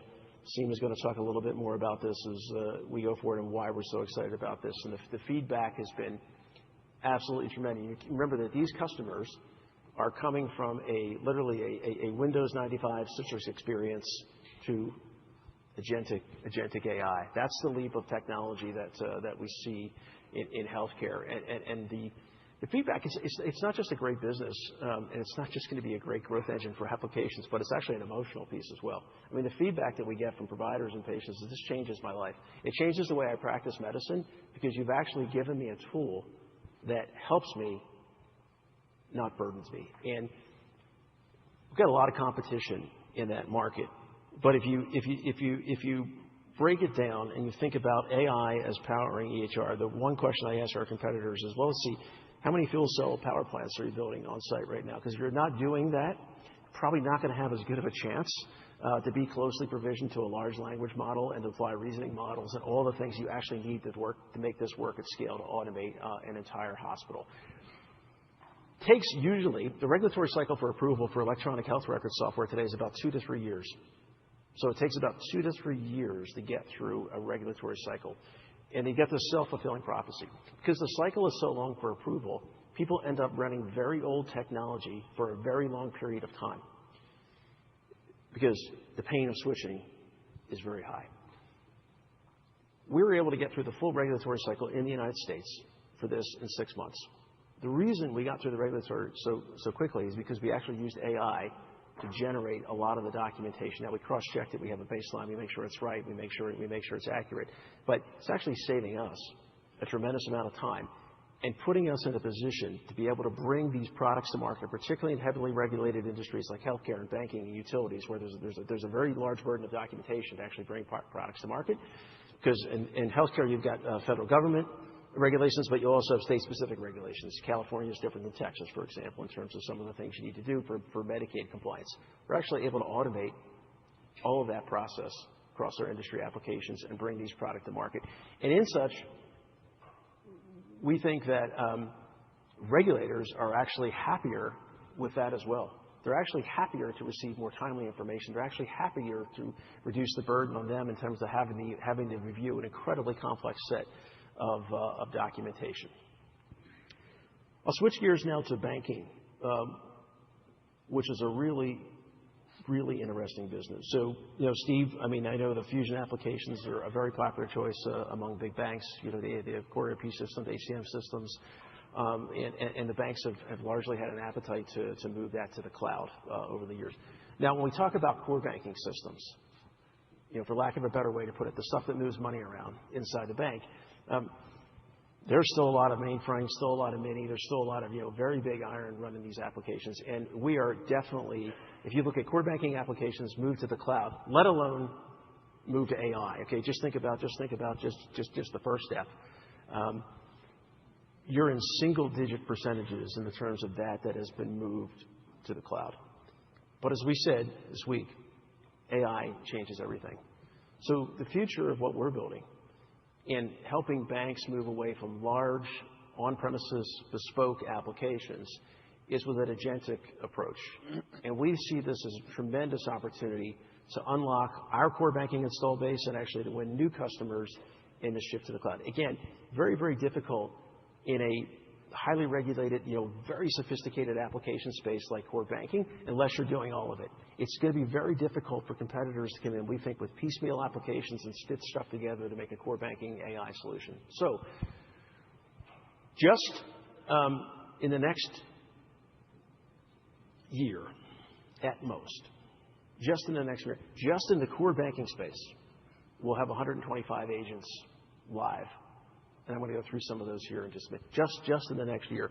Steve last year made a prediction about 100. We ended up with 400. I think we have a good chance of being in a very similar situation here, where we're even surprised as to how fast we can go. So these are across a wide variety of banking and insurance spaces. They're going to include things for human interactions. We'll go through some of those a bit. Domain agents and actually those that are really focused on improving accuracy and processing of time. Our agents and features are designed to automate the entire bank or the insurance as a KB. We're talking about corporate banking, retail banking, revenue management, billing, insurance policy administration, and just got so many terrific things coming out. So I'm going to start with one of them, which is a huge pain point. Again, I'm not going to go all through all 125. I'm just going to pick two in the interest of time here. But financial crimes and compliance. So this is a huge pain point for the banks as we talk to them. So, many of you may know, and your colleagues, for those of you that are with the big banks, spend an incredible amount of time. It's very costly. It's very time-consuming to investigate financial crimes. Unfortunately, financial crimes are not going away. And Selling It last year said the firm spent $155 billion in 2024 just on the investigation process. Tier 1 banks have thousands of people staffing investigative teams and are spending hundreds of millions of dollars a year. Leveraging AI, we can improve accuracy and drastically reduce the investigation time. So if you took a look at these three representative banks here, names withheld, but these banks in the chart, look how much they've disclosed that they're actually spending on this. We believe that our agentic approach, and we've been beta testing this with the banks, can save up to 60% of the work. Just in phase one of the agent, we should be able to knock out 60% of the work. So I'm going to take a look at some of it here. So this is the output of a case that's already fully being investigated by our financial crimes AI agent.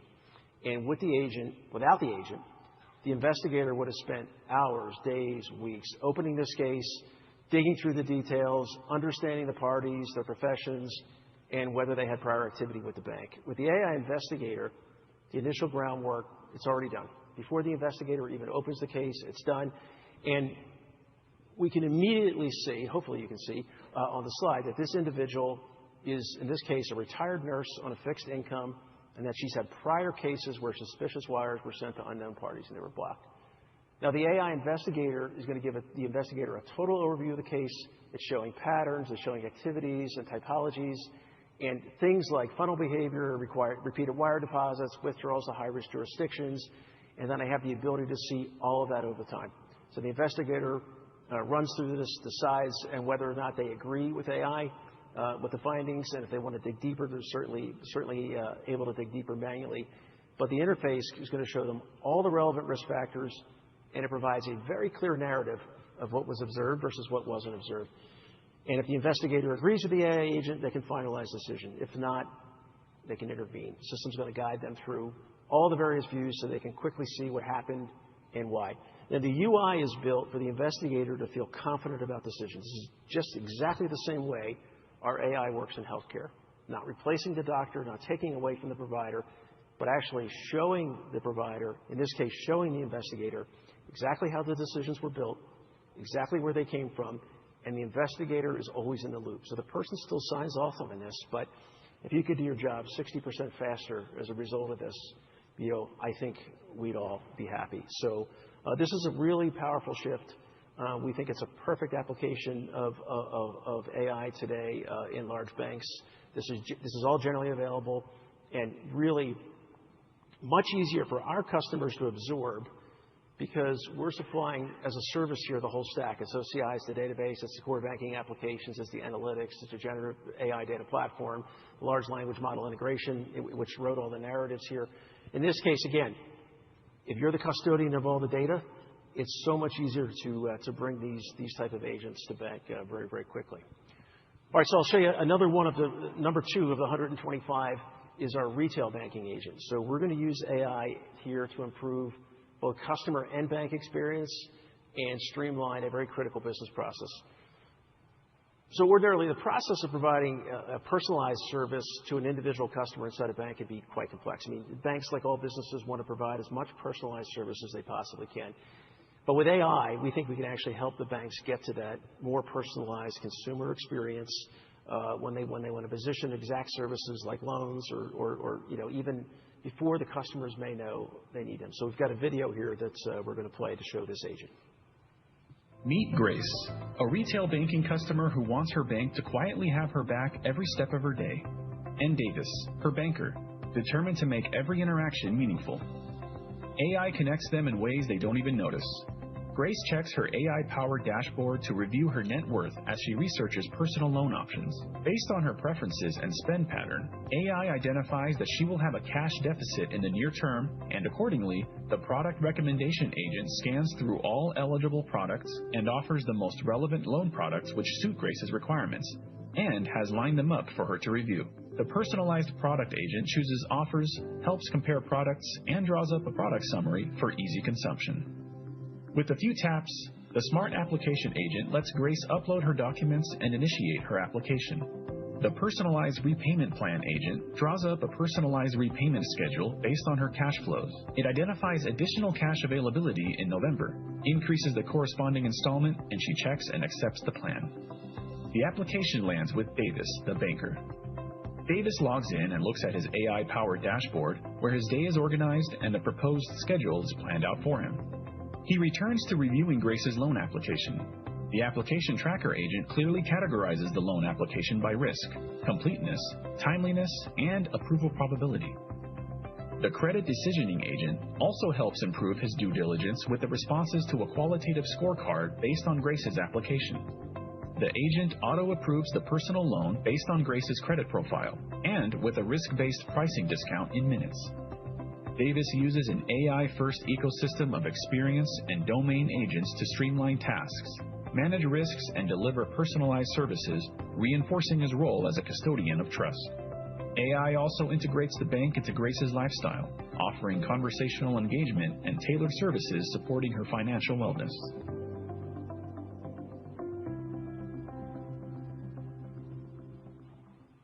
Okay. 123 more of those agents, such agents are planned for the next year here. So we'll have a lot more to say about banking. Again, it's an industry where I think AI is just going to be agentic AI applications are going to be a tremendous wedge to move a very large, very dated infrastructure base, both applications and infrastructure as well, to our cloud and AI solutions. So you see some of the stats across other industries. Again, I won't go through all the industries. I spoke about the clinical AI piece for hospitals. In hospitality, we released an upsell AI agent, which helps hoteliers understand where the upsell wheel may be, what's the sweet spot for engaging with customers, how many weeks prior to check-in, what are the services these people like, and how do we understand how to position. Just in year one of rolling it out, which was actually on just a small bit of our install base for hotels, hoteliers generated $350 million in upsell. That's what they reported back to us in the upsell wheel from this AI agent.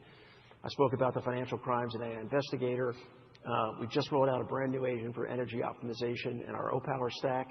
And very early days, but we got an immediate feedback from one of our very large energy customers that it saved them $2 million instantly in reduced calls to their call center. So this story goes on and on and on across the board. It was really interesting about the banks, too, if I go back to that, before I ask Mark for his comments, is the whole stack advantage, I think, is really interesting in banks. We're having conversations not just about how do you take all these very old custom bespoke applications and how do you take everything that's bolted onto them and how do we use AI as an unlock mechanism to move them, but what are you going to do with all of your infrastructure? And because of our dedicated region in OCI, we're actually having an entire stack conversation with these customers, and we think it's different than our competitors. Now, you've heard us say many times before that we have the widest portfolio of applications, of technology services, of cloud services, GPU, CPU on the market, and that's been something that we've all been quite proud of, and that we've been able to be so good in all those industries. One of the things that sometimes is a little suboptimal in that market is that you have a lot of salespeople. You have a lot of people who are calling on customers in many different pieces. And in the on-premises days, and even in early cloud days, that worked because a lot of the buying was by pillar. But now we're seeing a shift in customer buying patterns, and we're seeing customers, as we position the whole stack, really wanting to talk about outcomes and less about all the parts that make up the outcome. In other words, we're selling and positioning to the customer an outcome. We're selling a 70% reduction in financial crimes. We're selling a 49% reduction in paperwork for healthcare. And in order to do that, we've made a lot of changes about our go-to-market strategy. And I think that those changes are just as important as everything we've done in the product stack so that we can accurately communicate that to customers and engage with customers at the senior level. So, Mark, I'm going to ask you to kind of walk us through what we've done to address this whole stack advantage. Perfect. Thanks, Mike. I think AI changes everything. It changes how we develop products. It changes how we deliver products. It changes how our customers consume our AI agents embedded in our applications and our AI database and the capability that exists. It also changes how we go to market. It's given us a unique opportunity to really transform how we engage our customers, to bring the power of our entire portfolio to the industries and the customers that we serve all around the world. There's three key things that I want to make sure that we all can walk away with, is that we are making Oracle easier to understand, easier to do business with. We have simplified and unified our teams of how we go to market and how we bring the capabilities of the industry suites of applications that have embedded agents and the ability to build and extend on our agent platforms, the ability to deploy our database anywhere and allow our customers to take advantage of the AI database that has AI native capabilities in our data platform, or take advantage of that infrastructure. And we've done that in a way that allows our customers to work with us in a more seamless fashion. In addition to that, as Mike was describing the capabilities that come across the entire platform, when we work with our customers around bringing our infrastructure, our data, and our applications together, that one Oracle advantage When we do that at scale, the opportunity is incredible for our customers to be able to consume and bring outcomes that deliver real value, where they're not focused on integrating solutions. They're not focused on deploying differentiated capabilities. They're not worrying about where their data is moving and how is it secured or not. When we bring that entire value, we do truly bring an advantage to our customers to focus on the things that matter most to them, which is the services that they are providing to their customers or their employees. And it also gives us a unique advantage to help our customers accelerate on their AI transformations with the capabilities that we have throughout the portfolio. So let me start with the simpler, unified approach to the go-to-market. At the top level, it's bringing the Oracle brand to our customers. It's Oracle to our customer. It's Oracle to governments.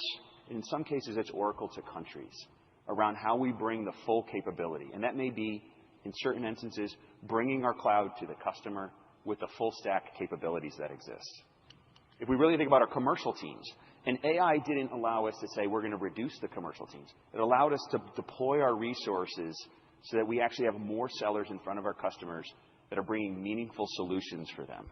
In our applications teams, we bring together our industry suites and our fusion suites together for our customers. If we're going into a retailer, we bring the entire suite of merchandising, right? Capabilities around inventory management, the back office around financial consolidation, close, human capital. But also, we have the ability to bring other solutions. A retailer that may be online, but also stores that are deployed not only in the United States, but all over the world. Our engineering and construction platform, because they need to build out those capabilities and need project management resources. We bring some capabilities around financing solutions, loan and lease applications that these customers need. Also, they may have a call center. Well, guess what? Our communications business has call center capabilities to allow that customer to take advantage of the AI inherent capabilities. So when we bring one resource to our customer around our full application suite, they can take advantage of the integrated capabilities that exist across that entire platform, which is a unique differentiation that there is no other competitor in the industry that has that capability. In addition to that, when we think about our AI data platform, and you'll hear from Larry later around the innovation around native AI capabilities in the Oracle AI database. And we announced and launched the AI data platform to allow our customers to take all that enterprise data. You know, our applications are data generators. They bring immense value around incremental data that is generated around a customer buying something, around an employee and how they work. Well, that data needs to go somewhere. And in that data platform, the ability to bring the latest large language models to inference off of that data, where that customer wants that data to be securely in that environment, allows us to help customers transform. Well, in the past, when customers bought on-premise, we had a person that was selling to them on-premise. We had a person that was providing them and selling them hardware. We had a person that was trying to sell cloud databases and capabilities. Well, no longer. It's one person that brings the entirety of our data platform to our customer, but giving them choice where they want to run. Database anywhere, on-premises, in OCI, in our multi-cloud partner capabilities, but also cloud at their facility as well. And in our infrastructure business, it's not just good enough to bring those Oracle workloads to OCI. We've developed a differentiated cloud. We've gone from a disruptor in the industry, right? From an underdog to a disruptor.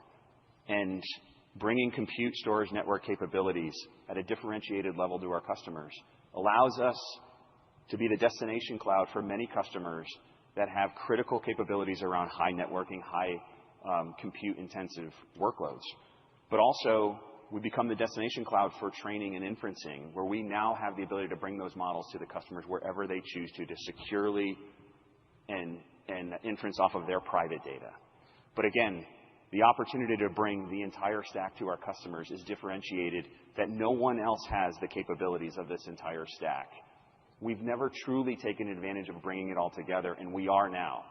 And this is an opportunity for us to continue to execute that scale across the globe of how we engage with every customer across every industry that we serve. But when we bring the one Oracle to our customers, we have incredible scale and advantage. Not only do our customers benefit from the integrated solutions and the capabilities, but Oracle also benefits. Let me give you some examples. If our customer base, if you can see here, 55% of the customers own a single product pillar. Let me explain that. And let's just call that 1x of spend. That may mean they own our database capabilities, or they may have a Fusion application. They may have ERP, or they may have HCM. They may be an infrastructure user and not amongst the other products. But that doesn't mean they're using all the products in that pillar. They spend 1x with Oracle. Well, as customers move down the path and have 2 pillars of those 3, where they may actually be using our database on OCI, or they may be using database with a cloud at customer. They may be a Fusion user that's using OCI for integration capabilities to other applications. When they use 2 of those pillars, they spend 8 times more than the 55% of that customer base. As you move down the path and go to 3, where they're utilizing HCM and our data platform, with a cloud at customer, as an example, they spend 25 times more, the average base. And that doesn't mean they're using everything out of the suite. It doesn't mean they're using the retail solution with merchandising, and warehouse management and Fusion across HCM and ERP and CX and supply chain. It just may mean they're using one of those products. But truly, as you go up the scale, where customers are truly taking advantage of the entire suite, where a utility is taking advantage of our operational solutions and capabilities that cut across their customer care and meter data management, they're operating the grid. They're taking advantage of our energy efficiency solutions, managing their financial capabilities, their customer experience, their human capital, running it on OCI, and taking advantage of our data platform across their business. 2% of our customers in that category, 150 times on average. That's on average. That means customers are spending 300, 400, 500 times as well when they truly take advantage of the entire suite. That is why we have changed our go-to-market to simplify how we're engaging with our customers and executing. And it's not only how we're engaging, but we're also transforming how we're allowing them to consume our products. We started this with OCI, and we have a universal credit because customers don't know exactly what they're going to use out of the products. They may flex in their compute. They may need more network. They may have some different types of storage. Well, we just announced our multi-cloud credit capability for our customers to deploy their database anywhere. It's one price no matter where they choose to deploy. And we're going to continue to modernize and do the same with our applications for our customers and make it easier to consume and move up the stack for them to get more value out of our solutions. And there's just some examples. Yeah, sorry, I think, Mark, just to clarify too, the customers are actually spending less.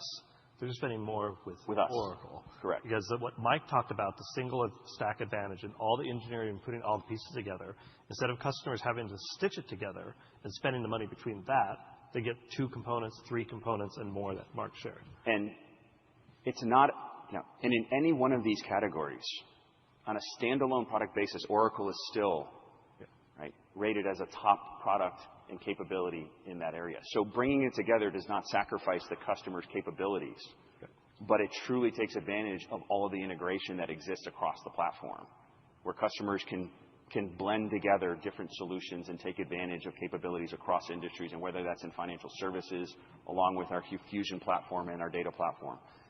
It allows them to spend their time, energy, and effort focusing on the things that matter most to them around their transformation, around their AI deployments, and not worrying about integrations, not worrying about patching, not worrying about continuing to make sure things are going to work together. What cloud is it in? Where is it in? How does that need to work? We're allowing them to take advantage of the capabilities and the work that we are doing. And here's just a smattering of examples that you see here, which it doesn't cover every industry that we're in, but you can see it covers a variety of industries, whether it's in the energy industry and utilities, transportation, logistics, healthcare, financial services, hospitality, communications, high tech. It cuts across every one of these industries. And whether customers choose to start with the entire platform, like Exelon, and Mike, you had the CEO of Exelon with you on stage on Monday, or it's Atlanticare that's focused on deploying our latest AI-enabled health applications to have a data strategy running on OCI, where they're focused on providing outcomes to patients and not trying to worry about securing all of their applications and managing that infrastructure. Or whether it's Navy Federal that's deploying the SaaS core banking solutions as well as our Fusion suite. But their CEO talked about the need to have a foundation of data across their entire business running that on OCI. Or Avis, Avis has deployed Fusion across their platform. They recently brought their entire data stack from another proprietary environment into the Oracle AI database, running on OCI, 1 trillion rows of data. Now they're deploying AI agents embedded in Fusion and extending those with the agent platform, and in a very short period of time, realize the importance of how they can quickly tap in to that 1 trillion rows of data that they have in the Oracle AI database to deliver outcomes for their operations, their employees, and their customers to transform their experience, all running on OCI. And that is the Oracle advantage. When our customers take advantage of every layer of the stack, and whether that's in OCI, where we've gone from an underdog to a disruptor, where we train and inference on the largest large language models in the world, having the most secure, scalable, and deployable performant platform in the industry, to our AI data platform, where we have the AI database with AI capabilities native to allow our customers to transform all of their data to be enterprise-ready for AI capabilities, and our most complete suite of industry applications. It is a simpler, easier approach to the marketplace. It is truly differentiated that no one else has to allow us to accelerate our growth, but more importantly, is to help our customers transform on their AI journeys. It truly is an unprecedented time, and AI changes everything of how we go to market as well. Mark, quick question. Early days in rolling this out, what's the feedback been from our customers? Steve, I know you mentioned you heard some of it as well, in terms of our new approach to customer engagement. The feedback has been amazing. The conversation quickly transforms to, I didn't know that you had all of those capabilities, because it wasn't necessarily brought to me in the past. Right. Because it was so many different people. Now I can see where you've developed, how you developed, and more importantly, how you can help me drive outcomes. It's amazing to see our customers, even many of the customers that were here speaking this week, learn so much more about what we have to offer, and by doing it in a much simpler approach. Yeah. And we're seeing our pipeline grow. We're seeing customers choose more of the full suite of our capabilities, and they're selecting to run it on our infrastructure as well. Perfect. Mark, Steve, thank you very much. I've had feedback of simplicity too, so yeah, it's great. Great. Thanks very much, guys. Thank you. Thank you. All right. Thank you. Okay, so we're going to take a deeper dive into health, and then also at the end talk about what health has to do with our banking business, which I think is quite interesting. So to talk more about healthcare, I'm pleased to welcome Executive Vice President and General Manager of Oracle Health globally, Seema Verma.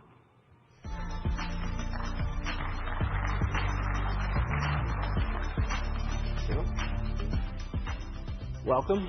Thank you.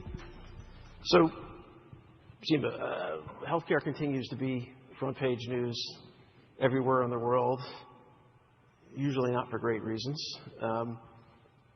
You have an interesting perspective as the former administrator of the largest payer in the world, which is the United States government, for healthcare. And for several years now, you've been engaging with both our commercial customers and our government customers around the world.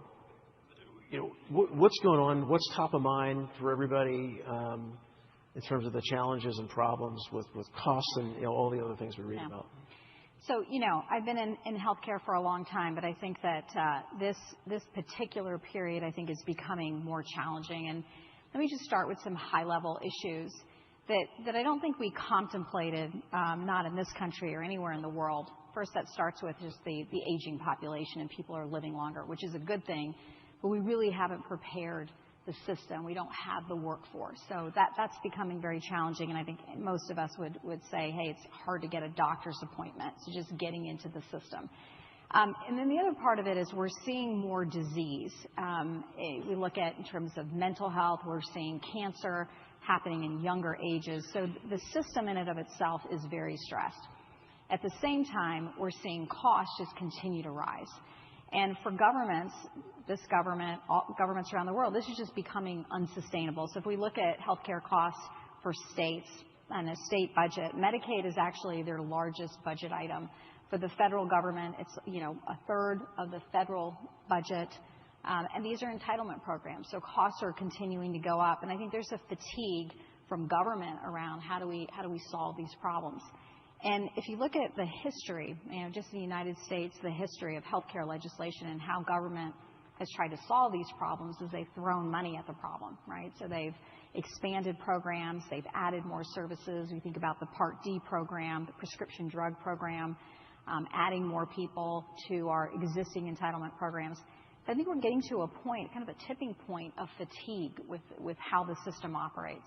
And I think for the very first time, which you saw with the legislation that passed with the big, beautiful bill, was that this is kind of a pushback, right? So in a long time, we've been adding, and this is the first time there's sort of a pushback where I think the government is saying there's fatigue. If we look at in the UK, the same thing with the NHS, right? It's like we can't continue to sustain these programs. And so we think about what's going on and what is the problem here, like what is the underlying problem. And then there's lots of reasons of what's driving costs. But one of the things that I think we could all agree on is that there's a lot of inefficiency in the system. And that inefficiency kind of gets tied back to we have a lot of people. This is a very people-oriented business doing a lot of work. And a lot of that work is very manual. It's very redundant. So there's, and if we go back to sort of say, why is it manual? Why is it redundant? I would venture to say a lot of this is a data problem. And healthcare is inefficient because the data that we have is not, sometimes it's too much, sometimes it's too little, and we don't have data at the right place in the right time. So I'll give you a couple of examples like prior authorizations, right? So in this country, you want to get a service, you need to have this, the insurance company agree that this is an appropriate service, and the back and forth that goes on is just a lot of time, a lot of energy. And so we're spending about 25 to 30% of our healthcare dollar just on administrative costs. So it's just getting to a point where it's unsustainable. Just this past, I think we're hearing that premiums are at an all-time high in the United States, one of the largest increases. So for all of the money that government has put into it, we're still seeing poor health outcomes, we're seeing more disease, and the system is just becoming more and more unsustainable. Well, lots of problems. Yeah. Long list of problems. But as I say, you can't fix the problem unless you understand the problem. Right. So maybe you can give us a little bit of inspiration, right, and dive into how you think AI, both in health and life sciences. Yeah. I mean, I think because both have some similar challenges, and why you're so excited in the work that you've been leading for our team around in AI. Why you think it's helped solve these problems? Yeah, so, that is kind of a grim view of what's going on in healthcare. But I'll tell you what, I couldn't be more excited for where we are in healthcare, and that is the opportunity to use AI to help solve some of these challenges. I think we're at a point now where government can't do it, and they really do need the private sector. So we think about, great moments in history, right? So we think about what shapes history. A lot of it is government, a lot of it is war, but it's also technology, and technology has an opportunity to really reshape the future here for health. And I can't think of a better industry that can really benefit from AI, because AI can help. We talked about a lot of the people problem, the data problem, and AI can really come in and help with a lot of those tasks, right, with agentic AI. But even just the understanding of the data and having that real-time data, and not just a ton of data, but understanding what it means, right? So one of the issues, if we think about it in terms of healthcare costs, are drug costs, right? So expensive because it's very difficult to conduct a clinical trial. And we have 1% to 2% of the population even participates in clinical trials. Getting people, finding people, matching them to a trial is an enormous task. It costs the system a lot of money, and that's why drugs cost so much money. There's a ton of money in development. But what if we could use AI to match patients, right? So the doctor knows, we can look at the patient, the doctor knows right away this patient qualifies for a clinical trial, and we can easily enroll the person in a clinical trial. Same thing with prior authorization. The doctor decides they want to prescribe a certain test or a medication. That whole process can be completely automated. So I think there's this incredible opportunity to automate a lot of the manual work, and also to make sense of the data that we have and bring intelligence to the bedside. Yeah, no, I certainly share your enthusiasm. I mean, I've had the great honor of being with you in many of these discussions with governments throughout the world, as well as large healthcare organizations, and frankly, small healthcare organizations too. in the United States. And I think you're right. I think at first there was some skepticism around AI, as there always is in clinical settings. But now, just with the proof points that we've delivered and the things that we've delivered, even in early days, the line of people lined up to consume the AI is longer than I think that we could. The line has formed more quickly than we could have ever imagined. And maybe you could talk specifically about some of the products that we're bringing to market, and again, why we think they're so have such a dramatic impact on this huge inefficiency and cost problem in healthcare.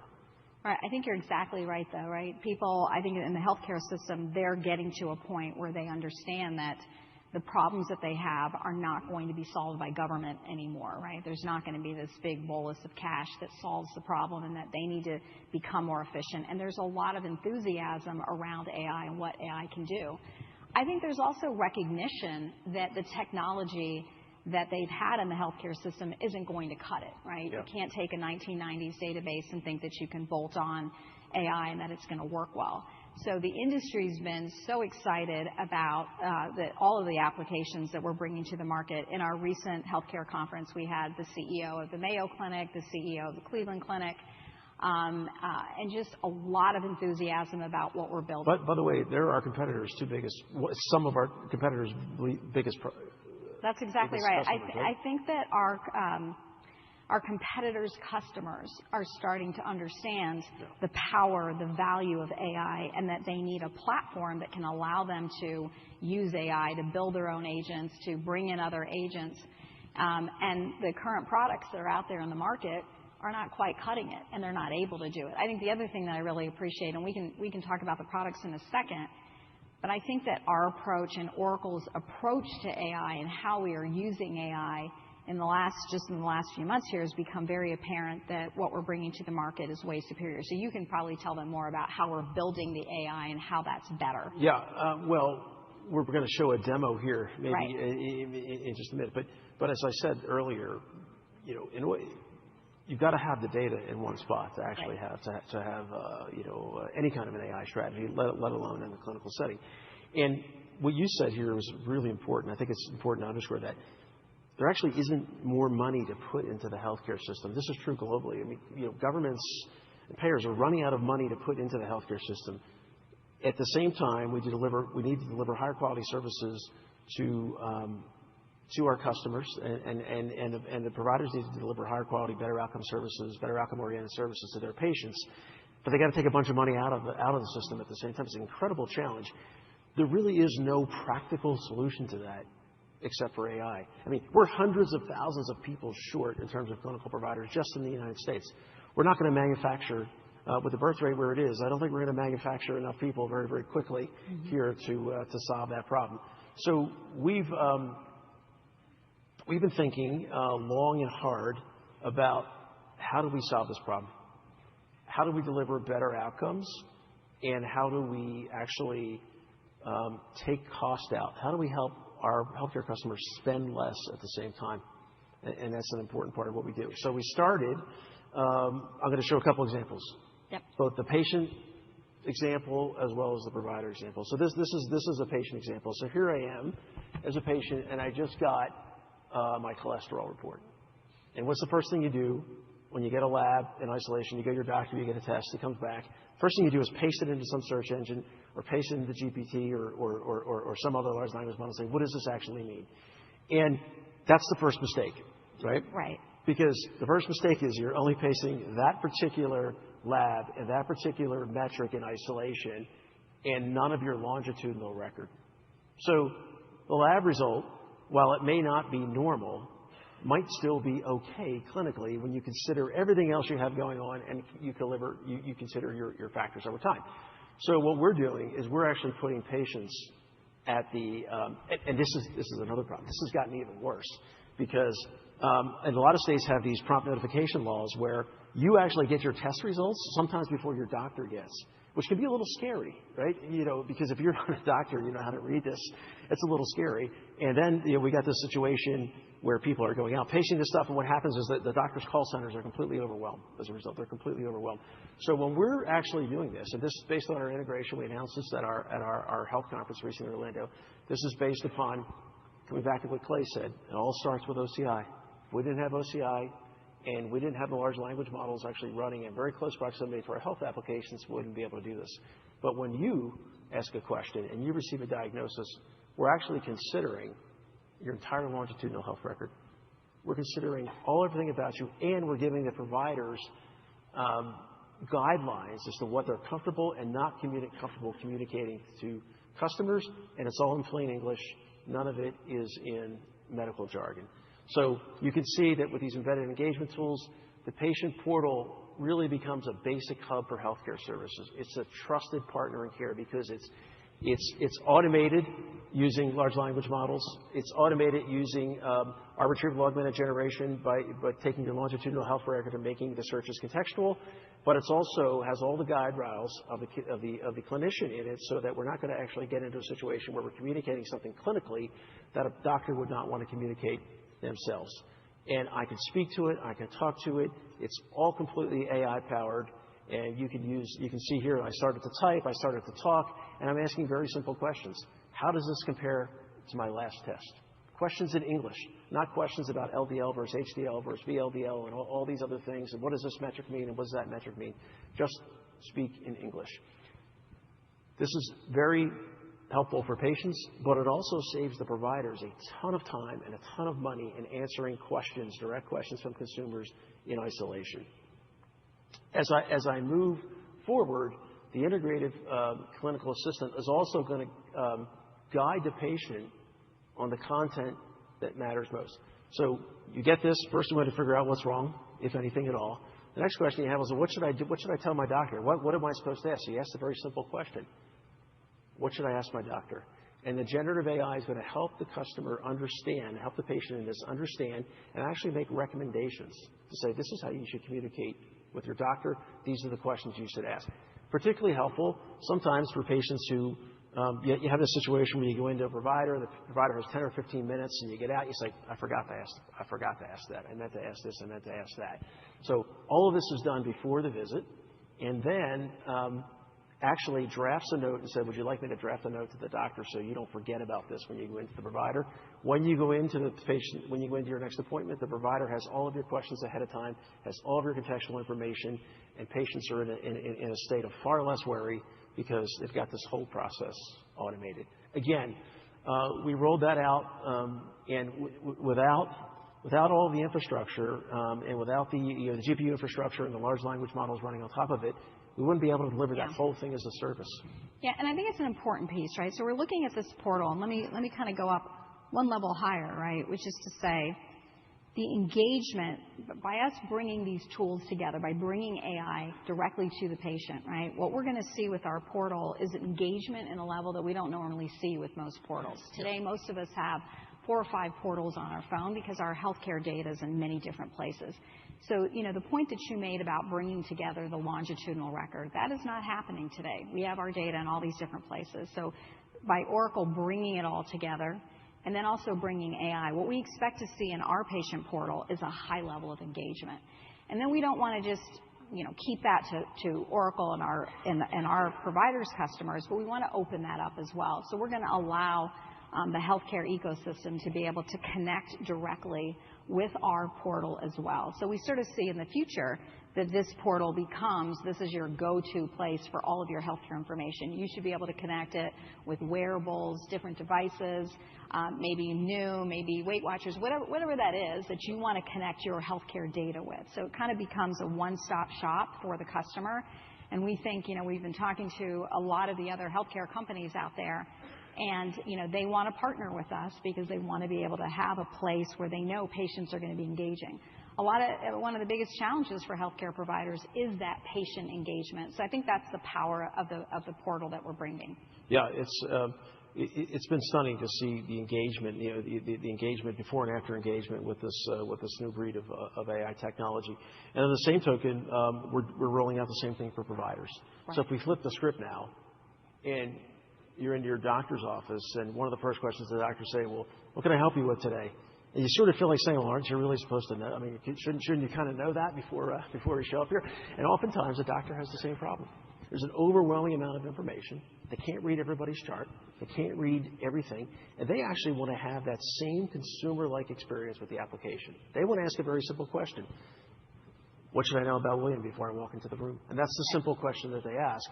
And now they get a summary here of the patient's last visit, of things that may be happening with social determinants of health, not just medical records, but everything we know about that patient, briefly summarized so the doctor walks in to a far more engaging interaction with this customer. And this is a preview of, well, this is actually generally available now. This is our new electronic health records. And you can see, just like we saw in the financial crimes investigation agent, where you have these timelines over time, that at any given point, I can click on this and see what's happened with this patient over time in a very easy-to-use screen. This is all runs on tablets. It runs on mobile phones. The form factor automatically resizes itself. And again, it's all built with AI built in. There is not a non-AI version of this. The AI is the underlying mechanism that powers the entire EHR. We just, went through, as I said, regulatory approval. And you're going to see the same benefit that the consumer gets, the doctor gets the same as well. Doctor wants to know about A1C trending over time. They have the same problem where you got a stack of PDFs and a stack of papers that are very difficult to get longitudinal information about, and therefore very difficult to have an intelligent, contextually aware conversation with patients. All of this is now available. And if you'd like, as a provider, all the screens are really not necessary because all of it can run in the background with a listener, and that's how most of our providers have actually chosen to uptake the new technology. You simply place the listener in the room. The listener can be a mobile device, and the whole thing is automated. The whole thing is automated. The whole conversation between patient and provider is automated. The orders, the labs, the summaries, the patient discharge notes. And just like our financial crimes investigation AI agent, at the end, the doctor still has to sign off on it. It's orders of magnitude different experience for patients and providers with healthcare systems, and we're just hugely excited by it. I think it's a game changer for the industry, right? So let me just dig in a little bit deeper. You talked about the patient summary, right? And that's a short summary. But think about what it's like for the doctor. Let's say they're dealing with a 70-year-old patient, right? There's multiple comorbidities. We think about the Veterans Administration that we're working with, right? And they're going to extend the Oracle EHR across their entire enterprise. And this is really important because you can think about the complexity. And they're having to go through sometimes thousands of pages of healthcare information. And a lot of times things get missed, or we're not addressing something. The data's there, but the physician may not see it. They're a very short period of time. So the ability to have that summary is a game changer. Yep. And like you said, the SDOH, all of those different things. And the automation, I think the other piece that's important is the autonomous coding, right? So the other thing on the screen there is that it'll recommend which codes. And this is an important piece because if we think about it for the healthcare industry, we're spending 25 to 30% on administrative costs. A lot of that is around billing. And the cost to collect for providers is about 5%. So all of that money just to be able to get the bill paid. And we're automating that entire process. So if we think about it, the whole billing process, at least in the United States, was built off a paper system, right? And then when we went to digital records, we just basically took that process and digitized this process. But with AI, we don't need to do all those things. We don't need all of the different middlemen to be able to get this claim paid, right? We can actually do all of that with AI. And so our EHR sort of starts as, it's almost a misnomer to call it an electronic health record because it's really a system of intelligence. And it goes way beyond just the patient-doctor interaction. We started there. But we're trying to address all the problems across the entire ecosystem. So that autonomous coding piece is really solving a lot of the friction between payers and providers. Not only are we going to try to make claims payment easier, but even just the prior authorization, all of those things that happen between the payers and providers, we're introducing those solutions. And it's ironic that it's actually the payers that are coming to us and they're saying, look, after the big change event, there's a lot of concern about security. And so being able to have the Oracle Cloud in the middle of this, helping with those transactions, is really important to the industry. It's safer, it's more secure, and also we can use AI to automate a lot of those processes. So that's one piece on the payer side. And then there's a whole other piece with clinical trials, right? So if we think about it, most clinical trials and a lot of research is only happening at big, large academic centers. So if you're lucky to go to one of those, you may get connected with a clinical trial. If not, you never know what's going to happen.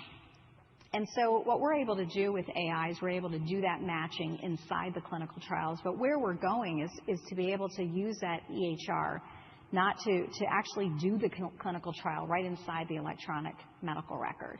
Today, with clinical trials, what's happening is that they have to go to an entirely different system. So they actually physically move the data from the electronic health record into the electronic data capture for the clinical trial. So you can imagine a lot of the back and forth work and the retyping, and you got to have somebody to check in all the information. So, our electronic health record is not only addressing it's actually providing payer solutions and also the ability to help clinical trials and research on that end of the spectrum. So it's doing more than just helping the doctor and the patient. It's a much broader view. Yeah, well, that's terrific. I mean, thank you for giving us hope and for sharing the solutions, because I really do agree that bringing this whole consumer-like experience to healthcare, both for patients and providers, is what is going to be game changing. And obviously, your passion and knowledge in the space has been a big driver in helping us get to this point. Something else interesting happened while we were bringing all this data together for healthcare providers, and that is, we actually started to realize that there was more utility in the data, in the collection of data on the AI data platform that we've used to power these healthcare systems, that just for the providers themselves. But actually, as we've become intimately close to these providers, we realize, particularly in the United States, that a lot of providers, a lot of healthcare providers have cash flow problems. And for those that are publicly traded, when they report out their cash flow in days. Report out their available cash in days, not weeks, months, years, days. That's how much cash they have on hand. And they've got to make decisions around payroll, ICU, equipment for the ICU. These are real decisions that very big healthcare systems have to make. We looked at the data that we had, and we thought, this might be. And we asked questions about how do you finance these systems? The banks don't really know a whole lot about what we do. They don't know about a receivable flow, and it's not that they had a receivables problem, but they actually just have a cash flow problem. It's not that they're not going to get the money, but when they're going to get the money is an acute problem, no pun intended, for healthcare systems. So we see the same kind of transactional flow happening across the board in our whole applications. You can see some of the stats there, but we particularly leaned into a couple industries, and we're going to talk about a few of them here, where the traditional financing models are very complex, and the financing models really are complex because the banks, the financier in this situation, does not have access to real-time data, and the data that they do have access to has very little qualitative information about it. Very little qualitative information associated with. So we, through the course of conversations with the healthcare providers, construction companies, we're going to talk about a few different examples here, and the banks, we actually found out that the AI data platform is a wonderful vehicle for banks to learn a lot more about their customers and for customers to have a much better relationship with their banks. So we're going to talk about embedded applications that benefit, why it benefits the banks, and also why it benefits the business, or in this case, the healthcare provider. So with that, I'm very pleased and honored to have Leah, who's the Managing Director of Global Head of Payments and Embedded Finance at JP Morgan, and Jeff, the Managing Director and Head of Global Lending for Trade and Supply Chain Finance at Bank of America, to come talk with us more about this exciting platform.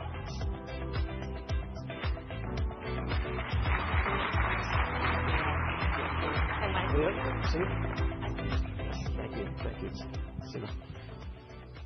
So thank you, Leah. Thank you, Jeff, for being here. I gave a very brief example, a very brief introduction to embedded finance, and a little bit about healthcare. But I know there's more than healthcare about. Jeff, maybe just go down the road. I'll start with you. Can you give us a little bit of a preview as to why this is so exciting, and what we're actually doing here together to better serve our collective customers? Yeah. So, Mike, as you alluded to before, so if you think about healthcare providers, they're our clients as well. And for years, they've had working capital issues, and they come to their bank and say, look, we've got a working capital issue. We look at the model and we say, okay, it's not a payer problem. There's no shortage of customers. And what you realize quickly is what you have is just a working capital problem or a cash flow problem. And if you think about the way that banks help our clients solve these things, each industry becomes kind of a little bit different because it's got its own characteristics. And we think about healthcare. Healthcare, the receivables can be hard. So the banks can do certain things, certainly have credit lines. You can, in some cases, hospitals can access the municipal bond market.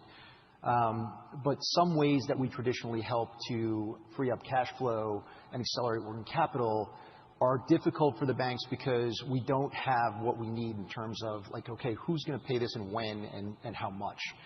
And for years, we chased that data, right? And Seema talked a little bit earlier about the data that's being followed to get a better health outcome. Well, we at the banks, we're sort of chasing that same data. Somebody could think, well, what does the bank care about a certain procedure and how much of that gets paid and when? And the reason that's important to us is because if we've got this receivable and we're trying to accelerate cash, we need to know what's going to be paid and when. Mm-hmm. And it became clear to us as we went through this process, and Mike, you alluded to this earlier, that some of the data that you had aggregated, consolidated, and then were very good at being connected to was exactly the same data that we would need to provide additional working capital options. And as we thought about that, we said, okay, well, if we could do that, then we could layer in some of the AI predictive models on top of that to be able to say, okay, well, now we think we know with a bunch of procedures that happened what the expected payment will be and when, right? And any of you that have experience with healthcare know that the original invoiced amount has very little relationship with what's actually paid at the end of the day. So we needed a way to get from point A to point B. And it became clear to us also as we saw that the availability of data that was coming in that Oracle had access to, not only that, but also you were very good at layering on that AI at the end of the process to say, we're going to give you a predictive model that tells you what's expected to be paid. And that solves our big problem, which is we don't know how to get from point A to point B in terms of what's invoiced and what's paid. And by doing this, we're able to help accelerate cash. Thank you. Your perspective, Leah. Yeah. First of all, great to be here. At JP Morgan, we are partnering with Oracle to embed payment services and financial services directly into the Oracle ecosystem. So that, in Oracle solution like industry applications, Oracle can provide those payment services and relevant financial services to their clients directly in a very seamless, integrated, and scalable way. And I think for the banks, in my view, it's a very meaningful evolution of how financial services are accessed and distributed, right? Really through a platform approach. And by doing so, I think there's tremendous benefits to our clients and to Oracle's clients as well, right? Think of it as a very streamlined, automated workflow so that the end clients have ultimate data and the visibility and transparency of where the payments are. And then to Jeff's point, also the data plays a huge role here in delivering those benefits, especially in our strategic partnership. Right? As I think about at JP Morgan, we in the payments division, right, we process about more than $10 trillion of payments every single day. So we have a tremendous amount of data around who pays whom and when and how and where, right, in which currency. And that coupled with the enormous amount of data in the Oracle industry applications, with that partnership, we know a lot about every single client. And I think that is a very powerful way to serve our clients, to have that intelligence to serve our clients. Yeah, well, that's very helpful. Thank you. Jeff, when we first started talking about this partnership, you gave me some stats about how much money was sitting on the sidelines in each one of these industries waiting to invest. But the problem was that the people willing to invest didn't know enough about the industry and couldn't get enough of the qualitative metrics to feel comfortable about this investment. So this just changes that, we think. But ultimately, how does it benefit you as a bank? What's the ultimate benefit to the bank? How does it change your unit economics? How does it change your investing philosophy?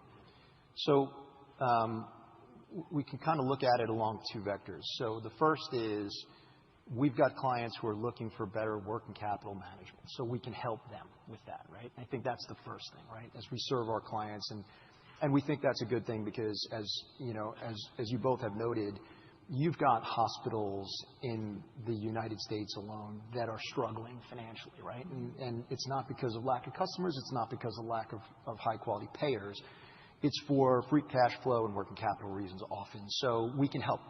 The second thing is part of our business is connecting our clients to investment options, right? As we think about this, we think about the opportunity to take some of what is out there, predictable receivables, in a way that hadn't been there before with high-quality payers. We can translate that into investment opportunities for the capital markets. Now, I can tell you the capital markets have, to your point, Mike, been waiting on the sidelines for great investment options. They're always looking for things that are all over the risk profile. And for us to have ways to be able to wrap things like receivables and say to them, look, not only do we have this investment option for you, but it's coming from a bank in a regulated environment with a risk management profile under a regulated environment, and we've got it and we're putting it out into the market. That means something to an investor, right? It means, okay, so there's been work that has been done behind the scenes to get us to the point where we think we have an investable asset. And that work, again, I think the reality was 5 or 6 years ago, there just wasn't enough out there. We were chasing data in 1,000 different ways. And people underestimate, I think, what I always call the mechanical side of that. We can do credit analysis pretty easily, but what we can't always do is say, like, how will the mechanical parts of this? Where is the receivable being created? Where is it housed? How will it get from wherever it sits to the bank system so that we can then do something with it and wrap it and send it to the markets? All of that stuff is impactful to an investor, right? A smart investor looks at all of that and says, look, I don't want to take my chances that this receivable becomes something else in the course of its lifetime.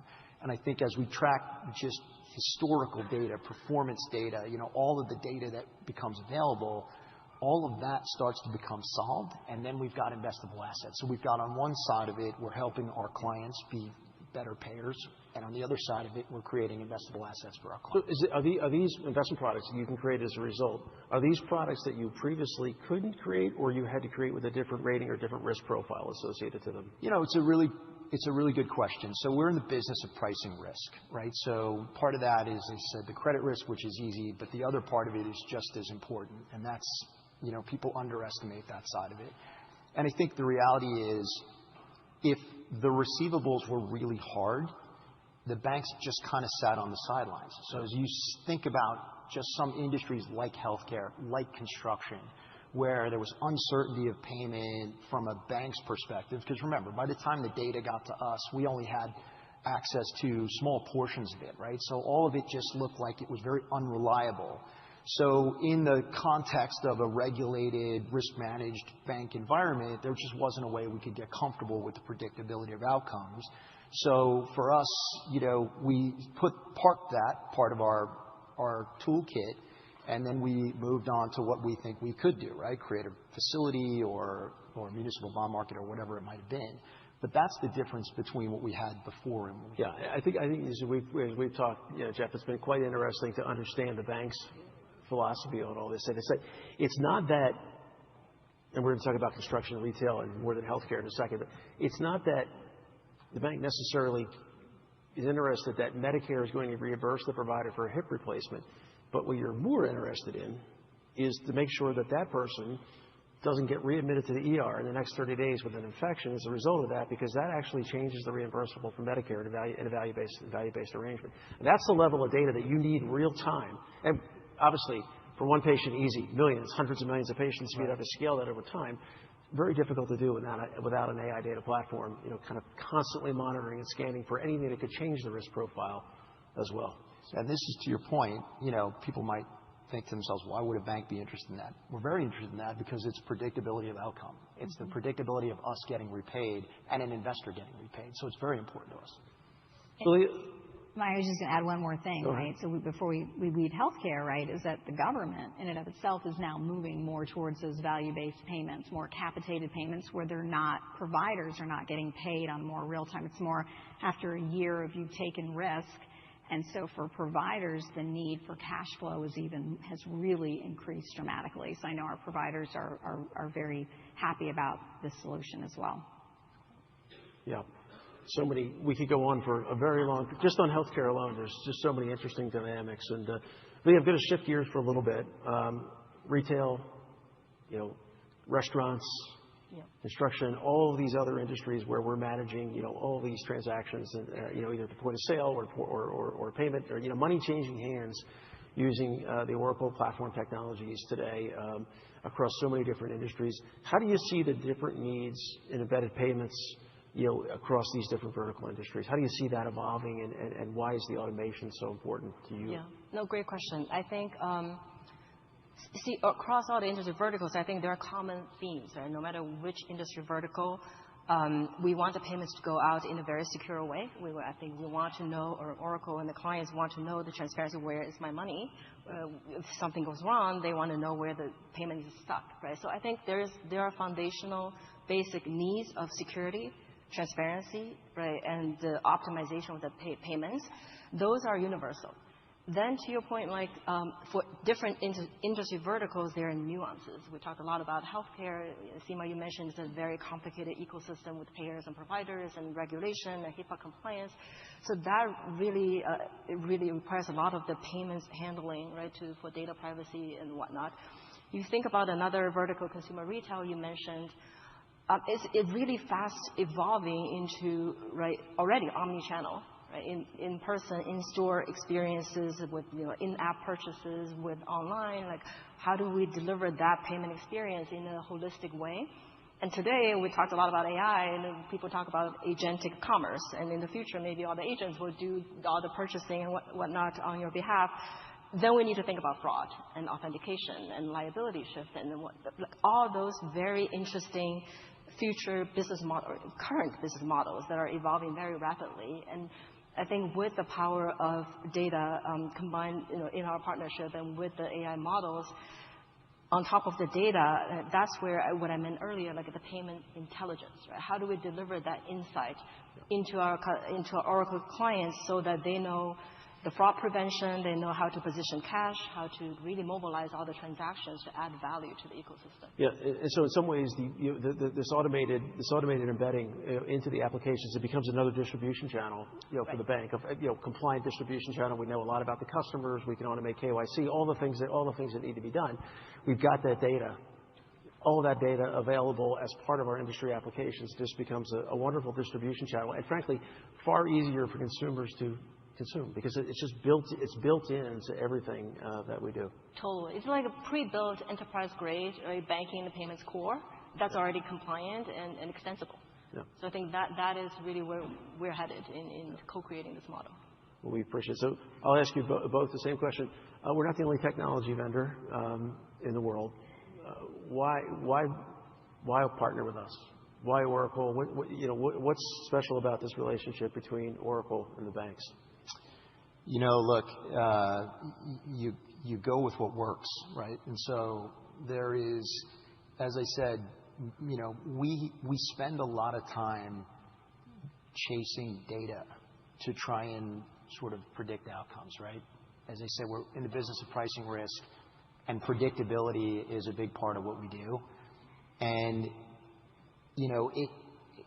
I can tell you, we've burned a lot of calories on this in the banking world trying to sort of figure out how we can get from point A to point B in certain industry verticals. One of the things about, as I said earlier, when each sort of financing opportunity grows up in a certain industry, it becomes bespoke to that industry to a large extent. And it's hard to move from one to the other, right? You have to have a level of expertise in each industry. And what we realized, I think, about Oracle is you're doing a lot of the really hard work. We don't always need to know, when we talk about healthcare, like following data to get to a better health outcome is harder than what it is that we need to do. We're just sort of looking for, at the end of the day, we need predictability of payment. That's a part of it, but it's not the hardest part of it, right? So you guys are doing the hardest work, but a lot of that is stuff that's really, really useful to us. And what we found is it doesn't look that different in healthcare as it does in construction, as it does in retail. So now, not only have we been able to solve and unlock some of these industry verticals, we've actually been able to migrate from vertical to vertical because we realize like predictability of outcome in an Oracle-built model often looks the same across industries, but it's the same usefulness to us. I think this is a terrific point, Jeff. We're not building a financing vehicle that is specific to an industry. We're building a platform that has industry context built into it. It's going to give you the data that you need, but actually scales across all the industries that we serve. Right. And that's not what we expected at first, right? We expected to kind of stay industry by industry, and it was only after going down this road a bit that we realized, this is more scalable and malleable than we thought it was, which I think is going to be a really good outcome. Right. I think for us, the partnership with Oracle is really critical in terms of we share a lot of common values, right? I think, Mike, you talked about in your keynote at the beginning of the conference, right? Scalability, security, full stack advantage. I mean, those are things that we look at our, JP Morgan's platform. We share the same value, and then we think by partnering with Oracle, that's a force multiplier. Right? The scale is just going to be that much more, even more global, more scalable, more extensible. And the security is really a critical component. I think you also mentioned, right, whenever you add in a new component into the system, there's risk. By integrating the two global platforms in a very digital, right, API-driven way and modular way, I think that creates this tremendous platform and infrastructure layer to serve our clients even better and more seamlessly.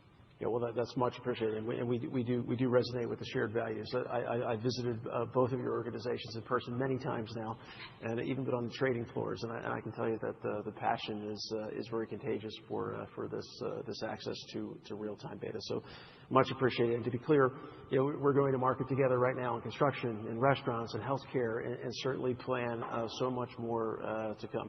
So I'll finish where I started. Is that good things happen when the data is all in one place.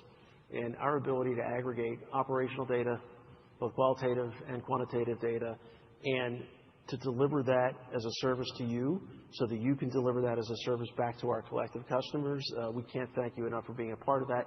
We can't thank you enough for pushing us and inspiring us and helping us to find this product. And I'm so excited about what's to come. Thank you, everyone. Thank you, guys.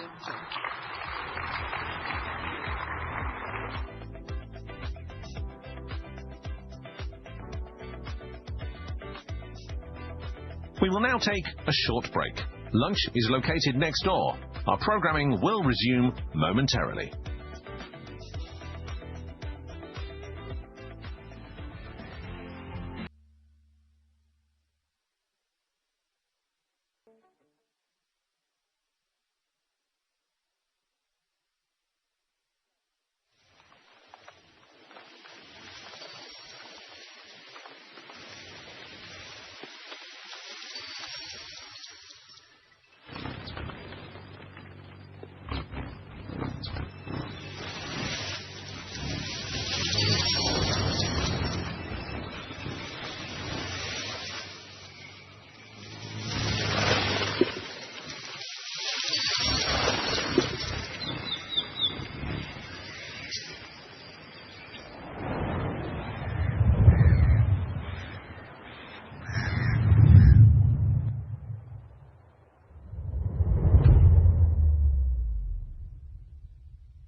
Please welcome to the stage, Larry Ellison.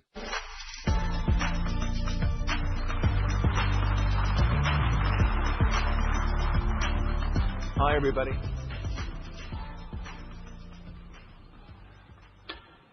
Let's see. Okay, so everyone is very excited about AI. It does extraordinary things. In fact, my son and I were just consulting it on a legal matter this morning because there was there was an interesting dispute between a couple of investment bankers as to certain rules about how much stock foreign corporations could own under certain circumstances.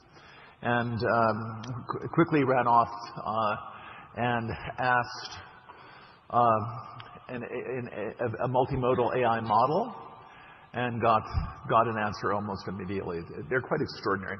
They certainly know all the laws in the UK, all the laws in the United States, the rules in the New York Stock Exchange, the SEC, all of that is trained on all of that data, and all that data is publicly available.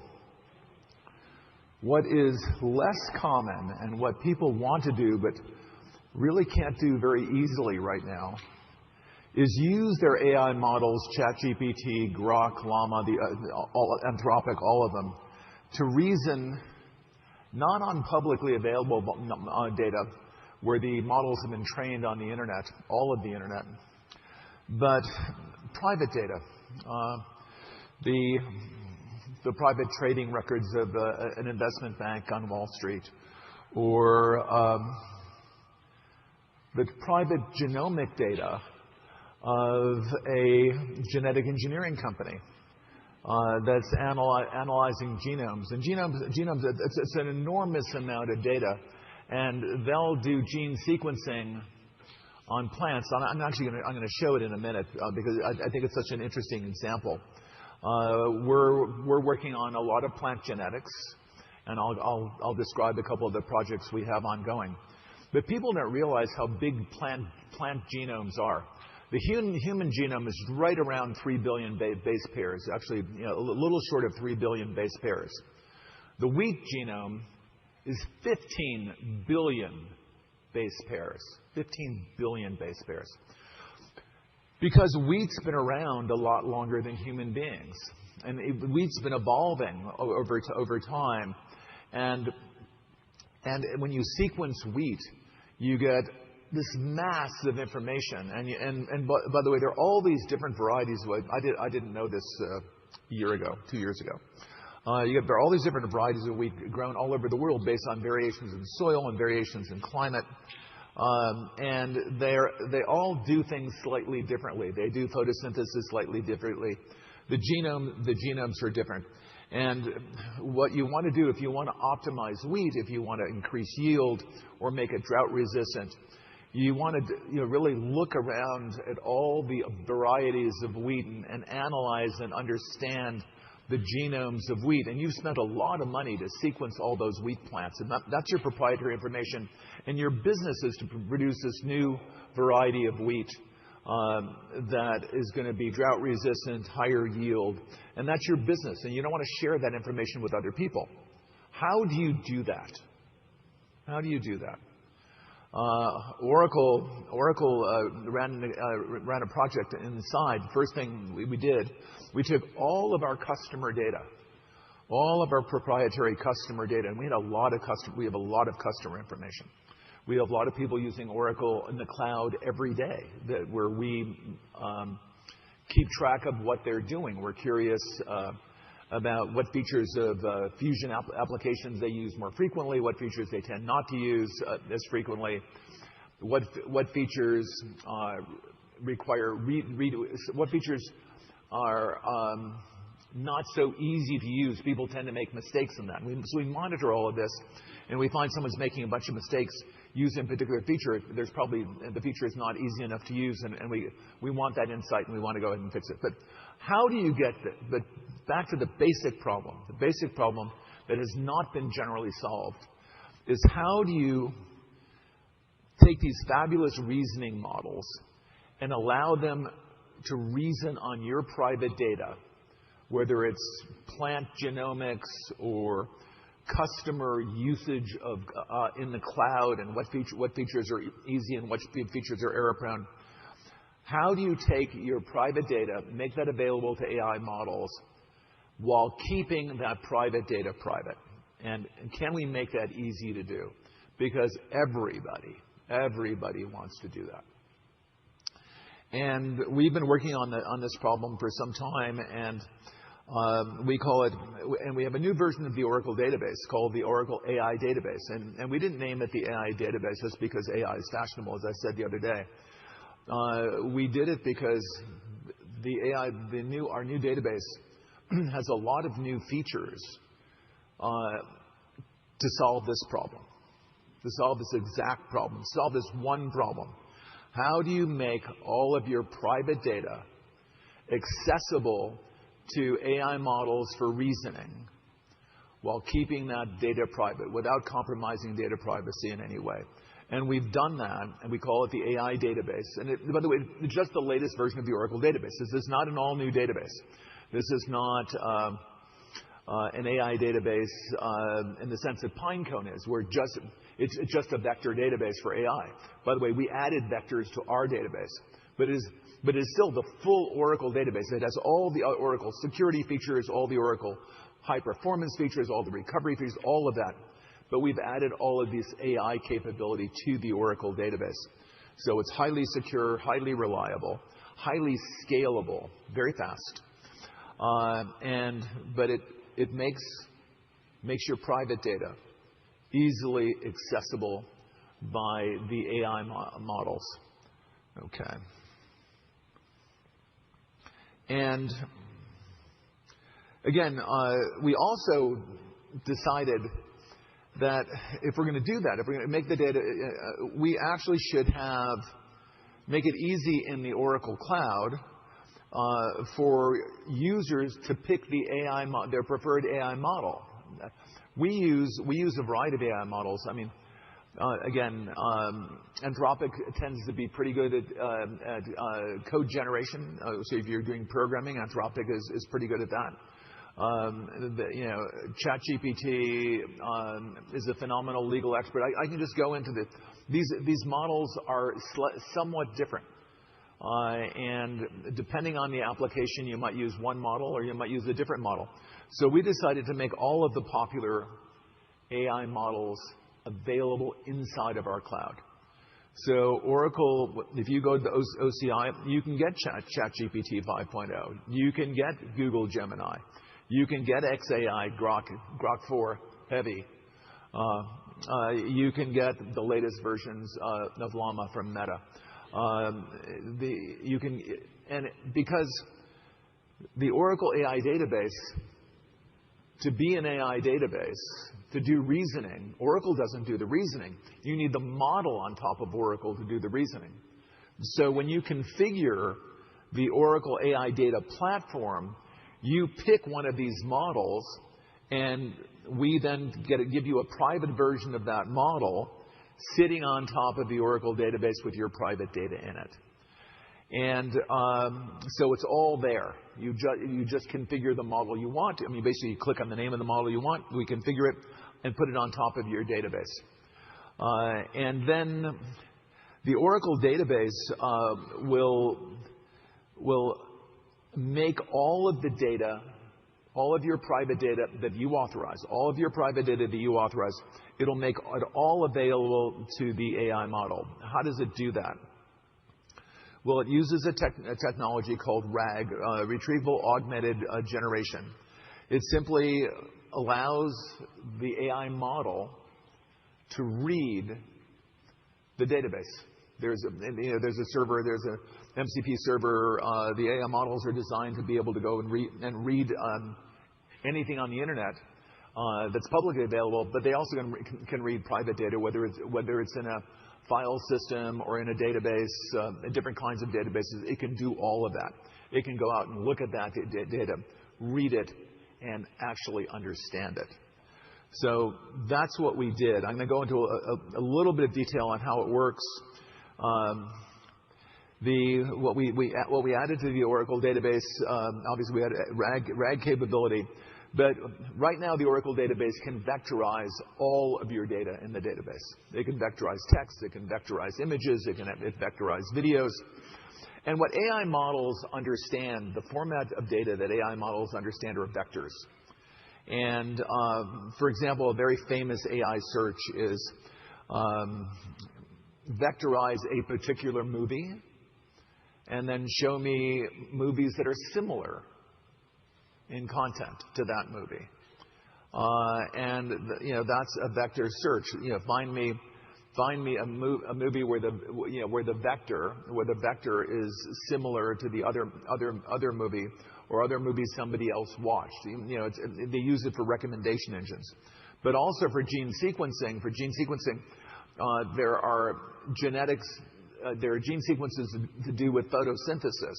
So you find a set of gene sequences that are doing photosynthesis, and you say, find me all the other genomes that I have. Find me the gene sequences that are involved with photosynthesis. And we can find that part of the genome. Searching through the 15 billion base pairs, we can immediately zoom in on that part of the genome. And then you can say, show me the differences between how this plant does photosynthesis and how this other plant does photosynthesis. And you do that with something called vector search. And there's a whole bunch of vector mathematics that has vector spaces and vector distances and all of that. But that's what we do. That's what we've done to make this an AI database is allow you to vectorize all of your data, all the different data, all the different types of data.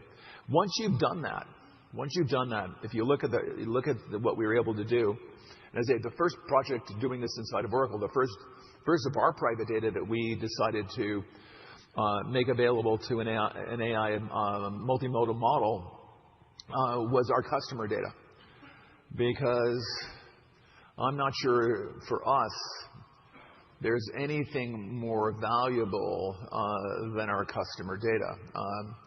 And then we started asking questions once we vectorized our customer data. And for example, you'll see what I mean by valuable. What Oracle customers, this is my second group under the second bullet, first line under the second bullet, what Oracle customers are likely to buy another Oracle product in the next 6 months? We'd like to know who they are.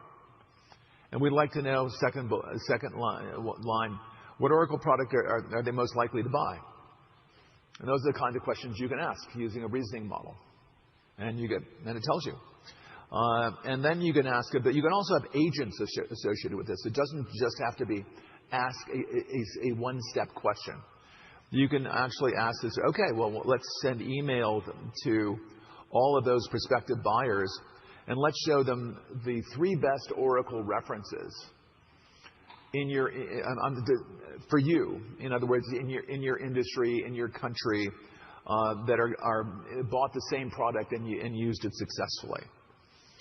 So as you look at this, I mean, you would build, if you were a company building CRM software, or sometimes called CX software, customer engagement software, the ability to enable your customers to ask these kinds of questions, to build an application, CX application suite, where you could do this kind of AI marketing, if you will, AI reasoning on top of the customer data, and qualify leads and then pursue leads with agents. You qualify leads through the reasoning process, and then through the agent process, you would go ahead and pursue those leads. That's how you go about building the next generation of CX applications, and that's what we're doing. And we do all of that while maintaining the strict privacy of your customer data or your genomic data or whatever. And medical genomic data is very, very sensitive. So you have to keep it private. So the Oracle database security model, which we've worked on for decades, is what we rely on to keep this private, because the vectors are inside the Oracle database. And we use a security model, again, that we've been working on for a long period of time to make this, keep your data private while making it accessible to AI models. Next slide. Ooh, I'll press my clicker button. Okay, there. Great. Okay, so as we're building the next generation of CX products, we are the owner of Java. The Supreme Court might disagree with that, and Google probably would too, because they won the case. But we bought Sun, who developed Java. We are the primary maintainer of Java, and it is the world's most popular programming language to this day. However, in the age of AI, you can use something like Anthropic or ChatGPT or Grok to write code. And you can just declare your intent. In other words, just say what you want the program to do, and the AI will generate the step-by-step process to do it. So it won't be conventional coding. It's called vibe coding, an interesting term, which is just, I guess, field vibe, very, very modern term for coding. But it's really just, what do you want the program to do? You just tell me what you want the program to do, and don't worry, I'll generate it. Now, we have been doing this for a while, doing code generation for a while. And there's a big debate inside of Oracle, and there are people on both sides of the debate. I'll tell you what side I'm on, which is programming in English. In other words, declaring what you want the program to do in English. English is a notoriously imprecise way to communicate. It's not like mathematics. There's a lot of ambiguity in English. To make English perfectly clear, perfectly precise, is very difficult. So we think you could have an alternative declarative programming language which was designed to declare intent of what a program should do. You could create that language with great precision, and then with great precision you could generate the code. Now, the jury's out. People are programming and declaring intent in English and generating code, and people are declaring intent in specialized languages to declare intent designed to be precise and designed specifically for code generation. Having done both, I'm a great believer in a more specialized language. I think once you learn the specialized language, you're much more productive in generating code. And our experience is, I mean, these are huge improvements in productivity. 10x productivity if you generate the code rather than writing the code. One of the reasons we felt we could take on something like Cerner, and we knew we were going to have to rewrite all the Cerner code. We have to rewrite it all. And it took decades for Cerner to write that code. And we thought we could rewrite it all in a few years because we weren't going to rewrite it. We were going to generate it using AI. And that's what we've done. And built very complicated and interesting agents, using AI. And in fact, in the future, what are computer programs? Computer programs are a collection of agents connected by workflow. That's what they'll be. Okay. This is a big leap from code generation and making your private data accessible to AI models. This is a greenhouse that we have developed. It's version 3 of a greenhouse that we're developing. Actually, it's Danny Hillis's team. Oracle made an investment in what's called applied inventions. Danny Hillis, by the way, invented thinking machines when he was an undergraduate at MIT. Actually, Danny and I used to be competitors. I was working on a computer out of Caltech with a Caltech team doing something called N-Cube, which was massively parallel computing. It was parallel computing. It was, if you will, the precursor to NVIDIA and vector processing in computing. It was doing a lot of calculations in parallel, which obviously is very important now. Unfortunately, as Danny and I discussed, because we both failed, N-Cube failed and thinking machines failed, we both lost a lot of money and a lot of time on this. We learned a lot. But we were about, I was going to say 20 years too early, but It was more than that. I don't even want to talk about it. I'm not going to do the calculations.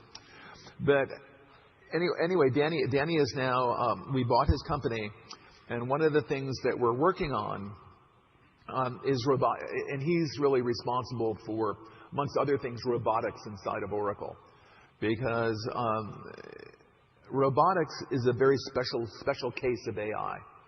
The leading AI model for robotics is very easy to figure out. It's owned by Elon Musk, but it's not Grok. It's the AI model he built at Tesla, and the first popular common robots in the world. There are robots. There are general purpose robots.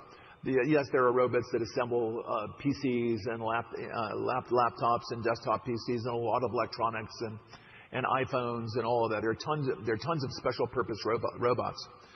But the first, what I would call kind of general purpose robot, is the self-driving robot that Tesla has created, and then Elon is working on his second group of robots, which are humanoid robots. So he's going from 4-wheel robots to 2-legged, 2-armed robots, general purpose robots using full AI model, real-time AI models. And we're not creating the AI models from scratch. We're using those models to automate a variety of things. And this is a greenhouse, by the way, that has no people in it. That yellow thing over there, they're very large. The reason there are no people in it, there are a few reasons. One is the atmosphere inside of this greenhouse. By the way, there's no structure. This building is held up by air pressure. So there's positive air pressure inside of the building, and that holds up the roof, which is ETFE, which is a kind of plastic that lets through. It's the most transparent material in the world. Lets through more light than any other material, more light than glass or other forms of plastic. And if you talk to Danny and said, well, what do greenhouses do? Well, basically they can convert sunlight and CO2 into food. And we don't let people in here because people can contaminate the plants, and people aren't going to like all the CO2 and all the humidity we have in here. And the robots will move the plants from the growing area into the harvesting area. And AI decides when you harvest the plants. There are cameras. AI decides we can grow different crops in here. It's the only greenhouse you can have lots of different crops inside the same greenhouse because it's completely computerized, and the nutrition, if you're growing strawberries, is very different than the nutrition when you're growing lettuce.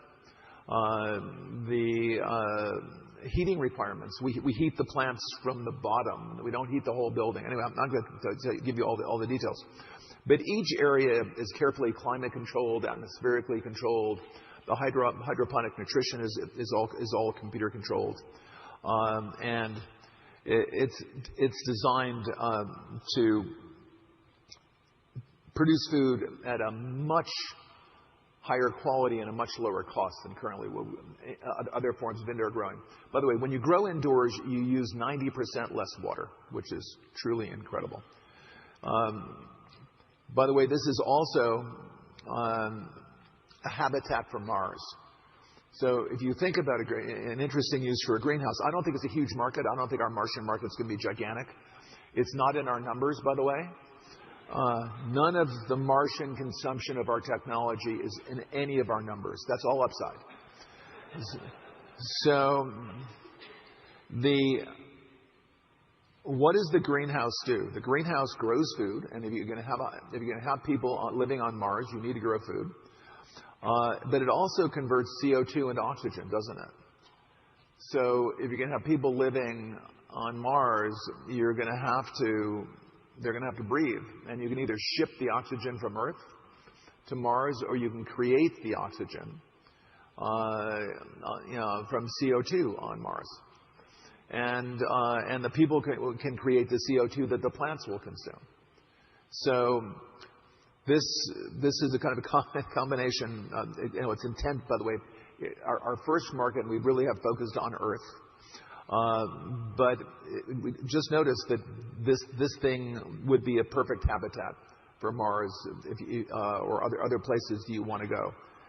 As I say, it's not in our business plan. This is what the whole building looks like from the outside. The green areas are the harvesting areas. The robots will move the plants into the harvesting and packaging areas. And again, there are no people in the growing areas at all. It's kind of interesting. As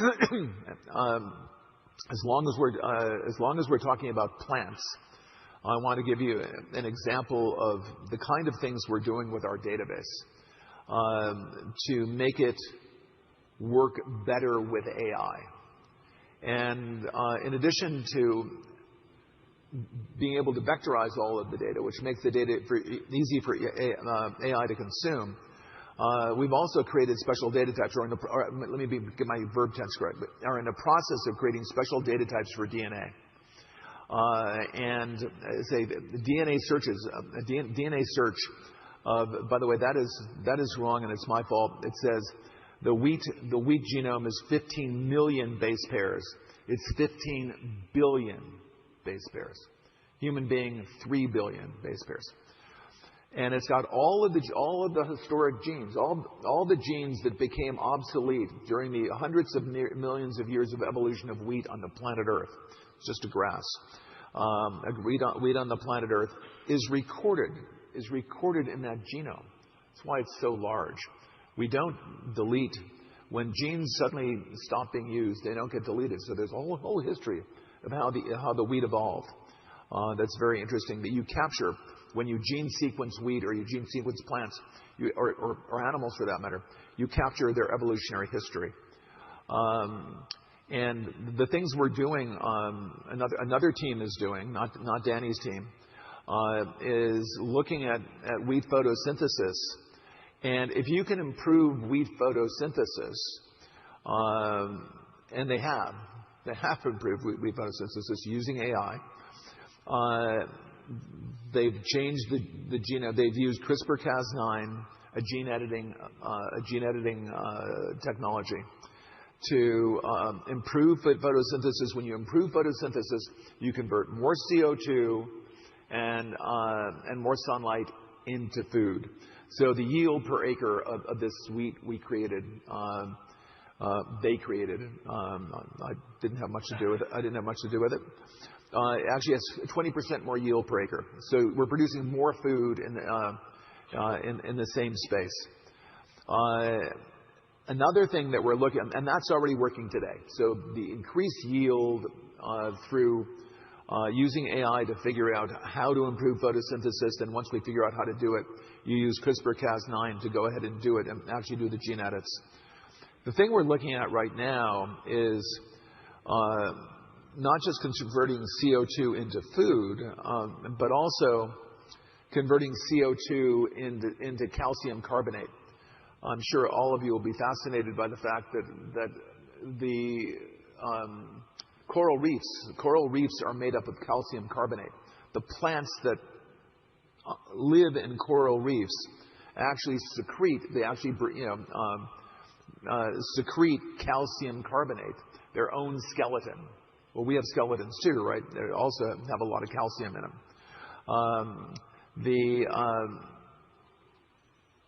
We are now engineering a version of wheat that will convert CO2 out of the atmosphere into calcium carbonate, an inert version of CO2. Therefore, you can have varieties of wheat that take vast amounts of CO2 out of the atmosphere and deposit it in the ground as little tiny microscopic pieces of sand, calcium carbonate sand. And you can manage the level of CO2 in the atmosphere pretty much to whatever you want it to be at no cost.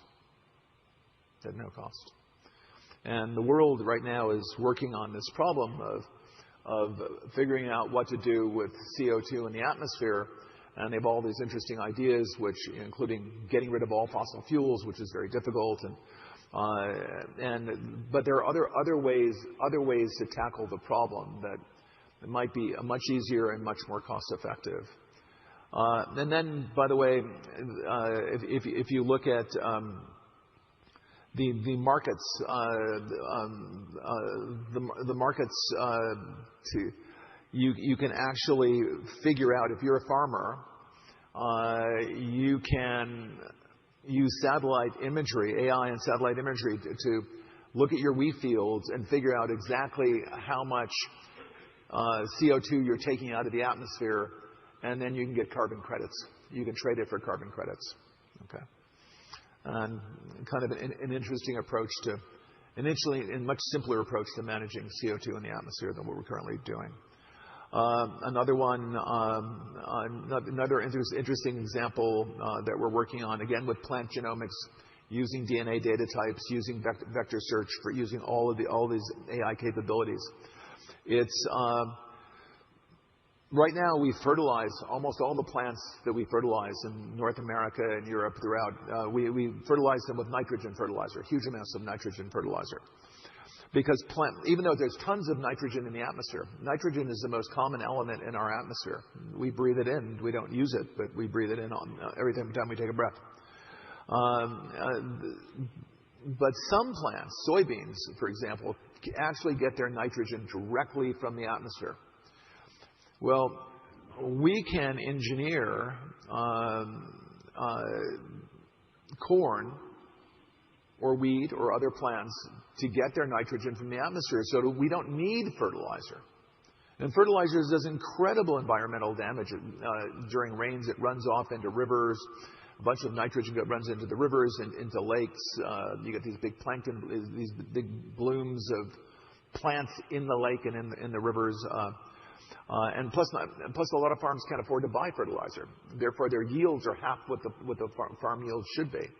Well, we can fix that. We can fix that by having versions of corn, of these grains that fix the nitrogen from the atmosphere. So that's my presentation on what we're doing with the Oracle database. The primary thing, make it easy for people to use AI models on top of their private data while keeping it private. And then we have all of these advanced technologies that we're adding right now, so that if you are in the business of genomics, and by the way, that's every pathology department, that's all of medicine is in the business of genomics. All of agriculture is in the business of genomics, these two enormous businesses. Your database have to fully understand DNA and have operators that can operate on these enormous data types, these enormous genomic data types. That's what we've been doing. That's what we're currently doing. I think again, fully ignoring Mars, there's enormous upside to our database business over the next 5 years. We think it's going to be one of our fastest growing businesses, and we don't think, and we're happy to talk about this later when we in Q&A.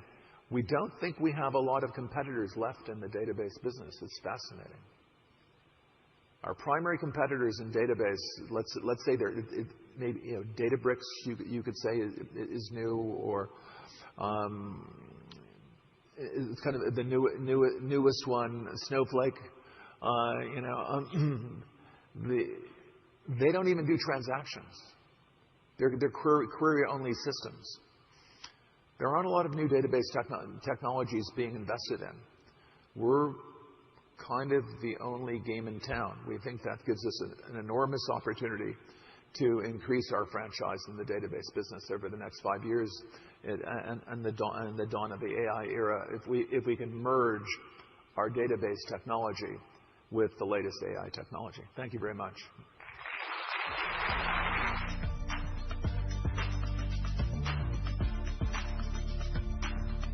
Please welcome to the stage, Doug Kearing.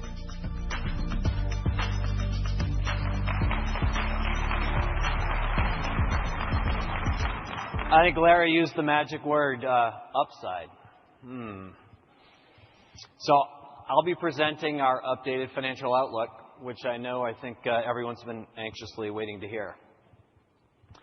But let's start off with the usual exciting stuff that Ken went over earlier. It's funny, now that they're asking me to certify the financials, this actually means a lot to me, so please pay attention, okay? This one reminds you about our forward-looking statements. And this one is reminding you that we'll be using some non-GAAP financial measures in my presentation.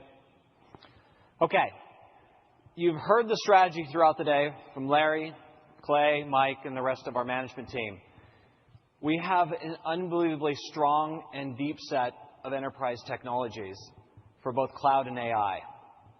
And we have the vision, leadership, and experience to execute this.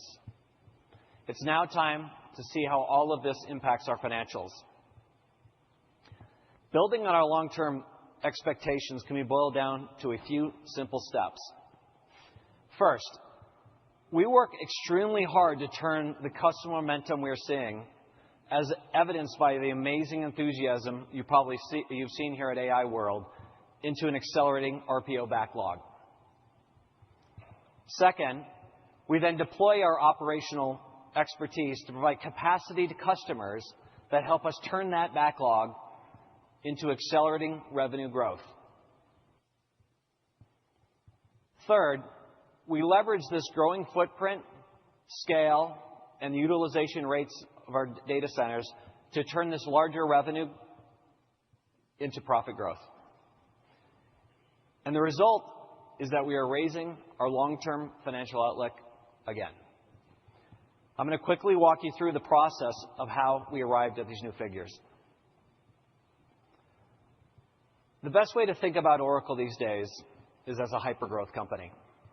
Our remaining performance obligations, or RPO, is the clearest indicator of the revenue that's about to come.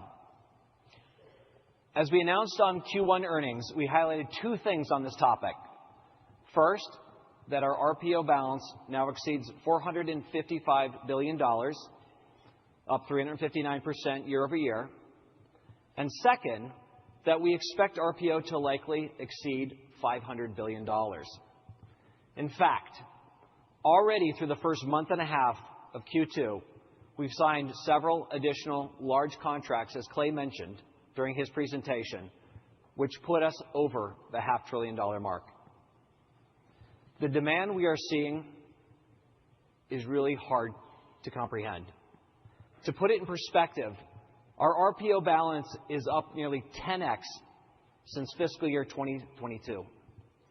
Clearly, the customer demand is strong, but it's also enduring.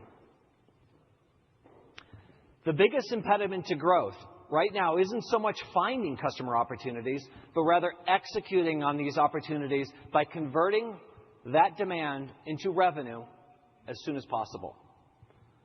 As our data center operations engine has revved up and we've become more experienced at it, we are bringing on capacity faster and faster and with more efficiency, as Clay discussed earlier.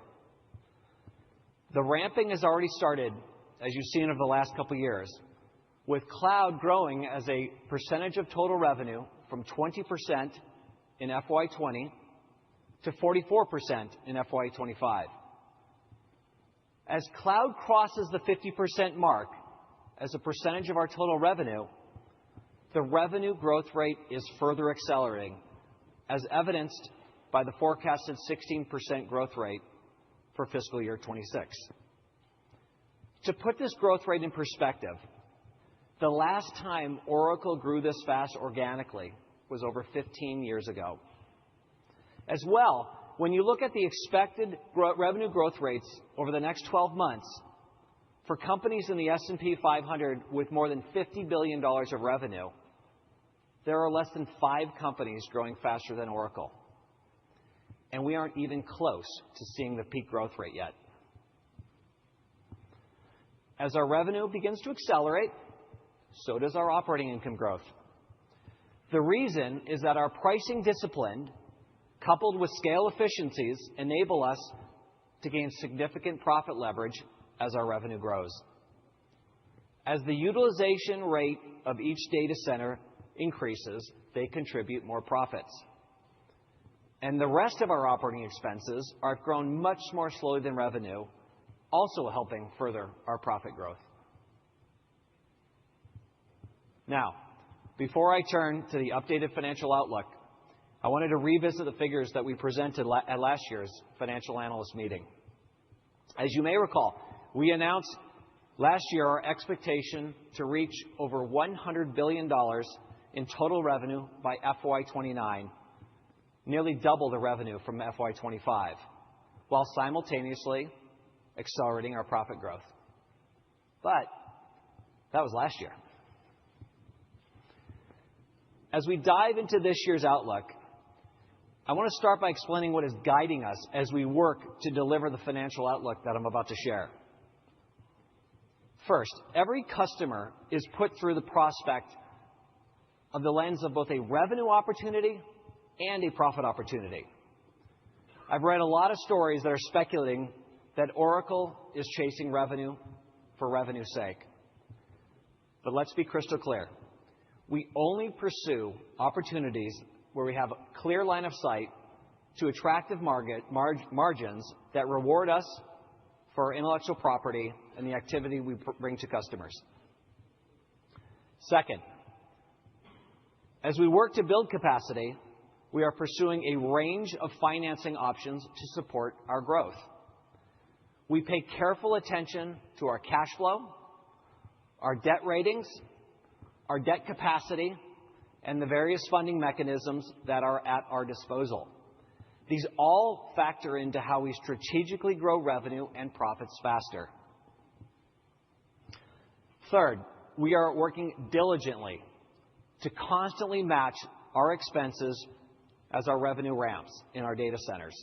This operational discipline is critical to be able to deliver profits to our shareholders faster. And fourth, our overall cost focus on every aspect of the company will help us deliver higher profits from our revenue base. That has not changed, and it will not change. And finally, if all of this works in harmony, as we expect, the result is superior investor returns for our shareholders. So here goes.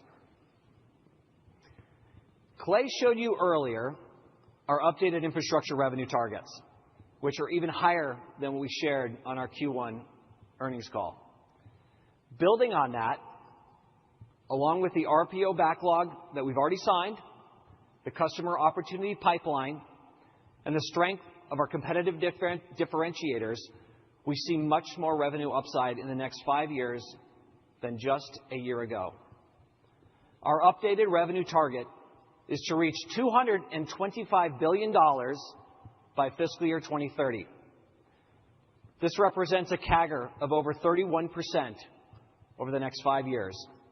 Our pipeline is very deep, and we could see more large-scale opportunities signed over the next 12 months, which could change this forecast and outlook further. And in terms of profit growth, we forecast reaching $21 of EPS by fiscal year 2030. This represents a CAGR of 28% over the next 5 years, consistent with my comments that revenue and profits are symbiotic. These figures are stunning, with both revenue and EPS growing nearly 4x over the next 5 years. Now, before I turn it back to Larry, Clay, and Mike for Q&A, it's important to note that these figures are as of this moment in time. If we see additional demand that enables us to grow revenue and profits faster, we will accelerate near-term investments in order to capture additional market share.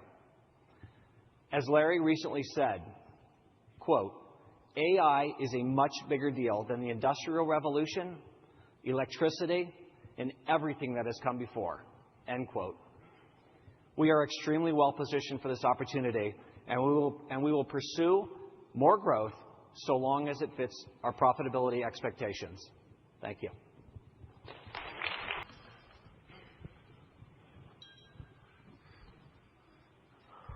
Give me a moment to recover from those numbers. Okay. Oh my God, this is nuts. Okay, no questions. Thank you all very much. Thank you. Oh, sure, I'll stand up. Hey guys, Jackson Ader at KeyBanc Capital Markets. Thanks for doing this. Yeah, this is great. All right, let's start with those numbers. I guess first I'm curious, Clay, when you gave the gigawatt illustrative example, right? Like we're going to make $60 billion, so it's going to cost $39 billion, something like that. Is that purely illustrative? Is that an average? And then your largest customers, whether it's Meta, OpenAI, or what have you, are they even close to that type of gross margin, or do they come in below that? Thanks. Sure. So first, it is illustrative. But the reason why it's more illustrative than exact details is because a gigawatt is changing very quickly, right? Is it a gigawatt of H200s? Is it a gigawatt of GB200? Is it a gigawatt of GB300? Are we talking about MI355? What's the mixture of the number of GPUs to the amount of storage compared to the amount of general purpose compute? So obviously, it doesn't sound like a big difference, but that can be plus or minus 10 to 20% of revenue both ways. In terms of the margin profile, no, it's very illustrative of even the very largest customers. So we are very committed. Like when I gave you that range of margin, it wasn't like this is the margin and there's an asterisk and this is only for like the customers that aren't driving all of the revenue growth. That would be counterproductive for me. It'd be counterproductive for you. That absolutely is illustrative of even the very biggest deals that we're doing. So I feel like you're like confused or. Microphone back. No. Okay. No, that is very helpful. And then I'm curious. Larry, maybe this makes more sense for you. Just if we think, and I'll stand up again. I'm sorry. If we think about what AI can do to your internal operations, we're looking at $21 in EPS in 5 years. What does that imply your internal usage of AI does for your operating expense growth in that kind of time frame? Yeah, I think, we've underestimated how the positive impact of AI for internal use.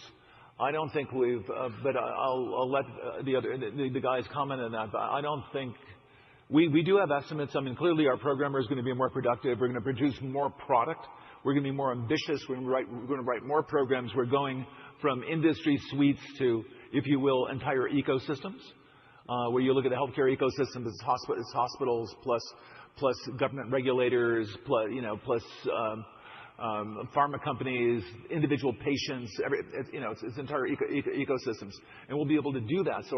So a lot of the productivity we'll have more comprehensive suites of software. But I would still say we've not fully accounted for the scale of the productivity gains. But I'll let these guys respond to that because they actually run the business. Yeah, a couple examples I think that are relevant. Just internally, I shared earlier in the healthcare section, usually these regulatory cycles take 2 to 3 years to get through approval. We got through a regulatory cycle in 6 months because we're able to automate all the documentation required for the regulatory. Now, that doesn't really displace any people, but allows us to get to market far more quickly and capture revenue much earlier in a cycle than we were ahead. To Larry's point, we start to look at certain functions across the company in our engineering space, and we do have some internal estimates that we've been going through, and frankly, they keep changing for the better. They actually keep getting better. Code generation, QA, support ticketing, support tickets. All these operations are large global scale operations. At this point, we're really focused on productivity enhancements. How can we make people more productive so that we don't have to bring on a lot more labor to get the same thing done? Early days. In terms of where we'll go in terms of the labor force in general, but I would say we're certainly optimistic that particularly for at least for industry development, I can tell you very specifically that we hit a baseline in cost that scales dramatically, and we don't need to add additional cost from a labor perspective to get not just the same amount done, but actually about twice or 3 times as much done. That's the kind of scale factor that we're looking at. Let me add one more thing.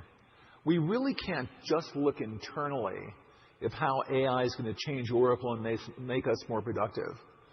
It's also going to change our customers. It's going to change the FDA. What happens if the FDA can get through clinical trials in half the time they used to? What happens if pharma companies can design drugs in half the time and a quarter the cost than they used to do it? It's not just us changing internally. The entire ecosystem called the planet Earth is going to start becoming more efficient.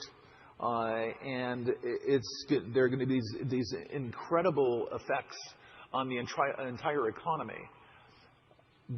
We will be a much more prosperous and wealthier world because of artificial intelligence, because of robotics, because of drug design, because of government agencies and regulators making use of these technologies. As they say, AI changes everything. It's going to make us much more efficient across the board. All right. Thank you.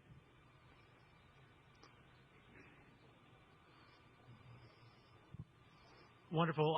Thanks so much, Rishi Jaluri, RBC. Really appreciate the session. A lot of great detail and obviously amazing to see these sort of numbers. One question that I think a lot of us have been kind of weighing on the architecture side is, and maybe it's an overly simplistic way, but what goes into, as we think about the balance of power shifting from training to inferencing, fine-tuning, reasoning, et cetera, how easy is it to repurpose that architecture, and really eke out the most efficiency out of all that you're building? Maybe if you could walk us through, that'd be helpful. Thank you. Sure. Well, look, in my keynote yesterday, Peter from OpenAI, I think, did a good job of addressing that exact question. So for an even better answer, we can send you the video link. But one of the things he describes is that especially for these large model providers, it's critically important that they have flexible architecture. And the reason for that is that there's this concept that, hey, models get trained, and then they get copied off somewhere, and then reasoning happens. But actually, models are constantly being updated. And also, as a provider, you need the flexibility to shift back and forth, right? You're doing research on new models. You're doing training updates on existing models, and you also have customer demand. Let's say that you're a provider and you have a viral event where suddenly you get a huge amount of demand. You need the ability to say, okay, let's not do that training run and use that for inferencing. But so obviously it's better if the infrastructure is flexible. Well, it turns out you can build it flexibly, and that's exactly what we're doing, right? So you build it for the maximum requirements, which is really the highest kind of demand training workloads. And if you do it well, it's a huge amount of effort around optimizing the power, the data center design, optimizing the networking design. Then fundamentally, that infrastructure is both very capable of doing the reasoning, as well as it's also very cost-effective at doing the reasoning. Great. Thanks very much. Tyler Radke from Citi. Congrats again to you, Clay and Mike, on the well-deserved promotions. Clay, I wanted to go back to one of the slides from your opening presentation around the AI database forecast. I think you're expecting $20 billion of revenue in FY30. And I was just wondering if you could kind of unpack or stack rank the key drivers of that. Is that kind of the traditional database migrations to the cloud? And then what is it going to kind of take for the AI startups that are buying your infrastructure to start using your databases? Well, I don't know if you saw it, but I signed us up for $20 billion. I saw it. Okay, good. Well, look, honestly, I say, Larry, why don't you start? I think it's actually a great question of why are you so excited about people adopting our AI data platform? Yeah, I think there's a lot of ups. It's an incredible number. The $20 billion is a pretty solid growth rate over the next 5 years. That said, we think everyone is going to want to do reasoning on top of. By the way, reasoning and inference. I'm using reasoning and inferencing the same way. Inferencing is kind of AI models do more than inferencing. They do deduction, they do inferencing, they do rules, they do mathematical calculations. So reasoning might use a little more modern word than inferencing, but it's applied AI. It's actually using the models to reason. I don't know who's not going to do that. Now, the question is, how quickly can we deliver it, transfer the technology to our customers? Again, it's the same problem. It's not going to be a demand problem, that is for sure. It's going to be how quickly can we transfer this technology to our customers and help them be successful and get started using this technology. Now, the good news, a lot of our customers are very familiar with the Oracle database. And it's not that they have to relearn the Oracle database. They just have to take advantage of these new features of the Oracle database. And we've got great distribution of the Oracle database right now. You can get it, obviously, you can get it in Azure. By the way, that alone, just multi-cloud alone, is going to drive a huge amount of adoption. Remember, it wasn't long ago, the only cloud you could get the Oracle database in was OCI. And OCI is a great cloud, but not everyone is in OCI. So the fact that we're building all of these data centers, we started with Azure, and we have quite a few data centers in Azure. And if you look at the numbers, if you unpack our numbers, that 1,000% plus growth rate we have in multi-cloud is being driven by Azure, who were the first ones that signed up for multi-cloud. And we got the data centers all built and running for them. We're not anywhere near at scale at Google, who came second, and then Amazon, who came third.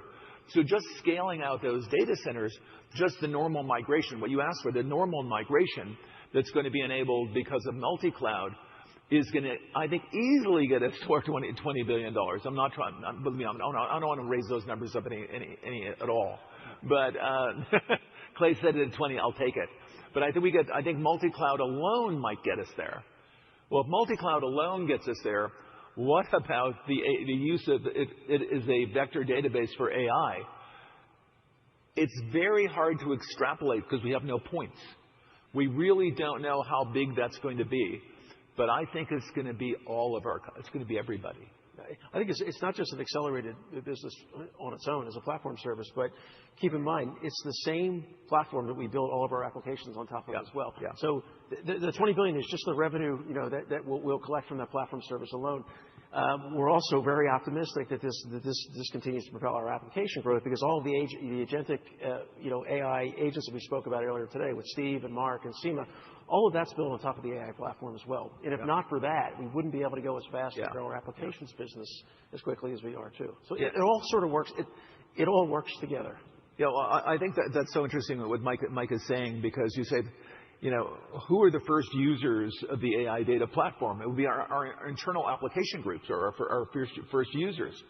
And one of the advantages I've always thought Oracle had, and you could also say one of the disadvantages Oracle had, and I'll come back to that is that we do applied technology, we do applications, we use our tech, and we also build the tech. We build data centers, we train models, we build databases, we build all of this, we build code generators, we do all this stuff to enable the creation of applications, and then we actually create the applications. None of the other three big cloud vendors do that. They are primarily tech platforms. They don't build large-scale applications. We get all of these insights from building these large-scale applications, where Mike's team will say that, gee, it would really be nice if I could do this more easily. And not that anyone ever asks for more around here, but the database guys get asked for additional features, but more ease of use, more automation and backups. That's how we got so much better at the tech. We had our very large-scale captive applications team that was putting demands on the tech and helping guide, some of the new features that we developed. And as we build the AI data platform, we also test the AI data platform on our own applications, and then what our customers get is something we've already used successfully, rather than them being the guinea pigs very, very early on. So, and then it's continuous improvement. We constantly make it better because we improve it, we use it, we get insights, we improve it again, all of this other stuff. So, the database is now inextricably linked to our AI strategy, and inextricably linked to our application strategy. So all the pieces at Oracle now are fitting together.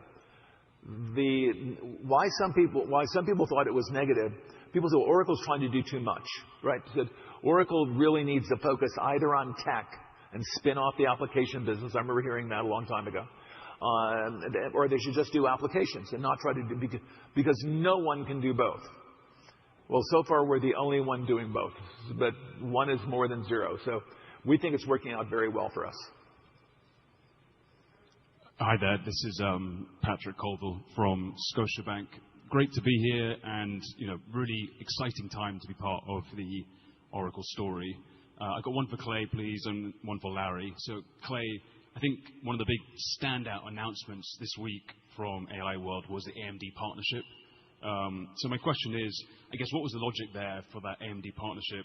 And then also, what does it mean for Oracle's NVIDIA partnership? Because that's been just tremendous for both firms.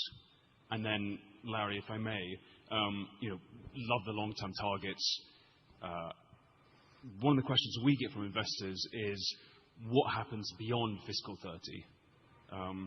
And I guess the reason we get asked...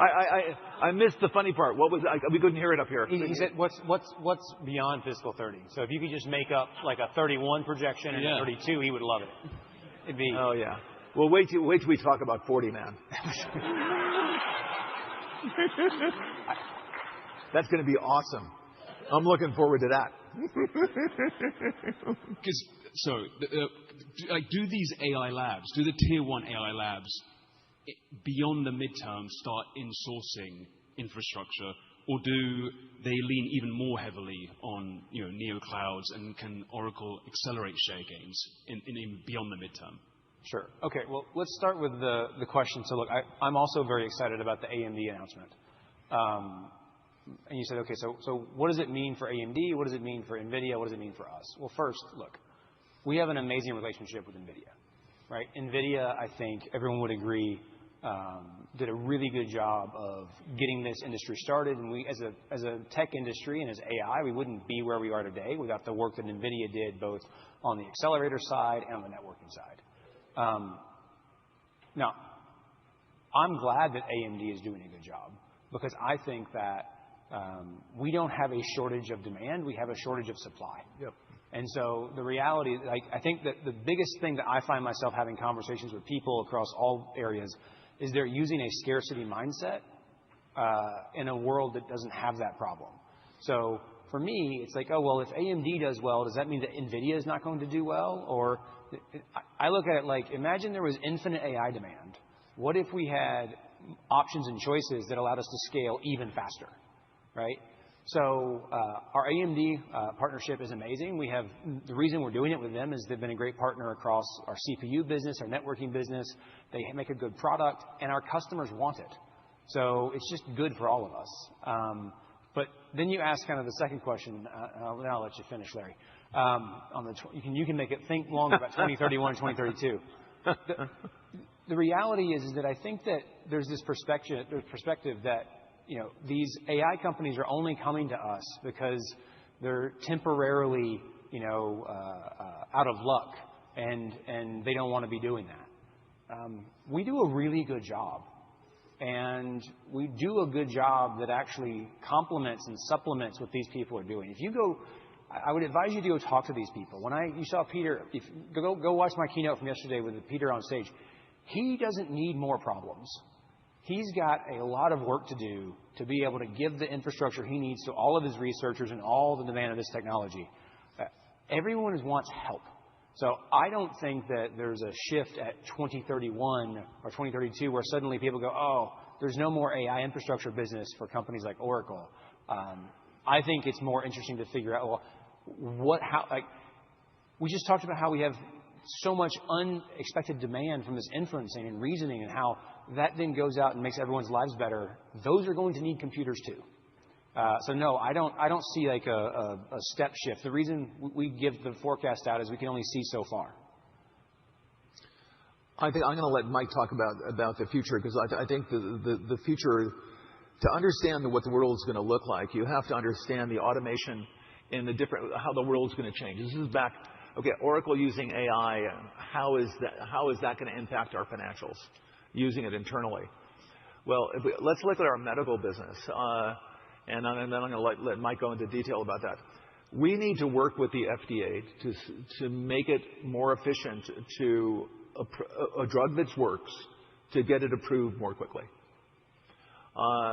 We need to do a better job of delivering healthcare all over the world with modular, working with companies building modular hospitals all over the world.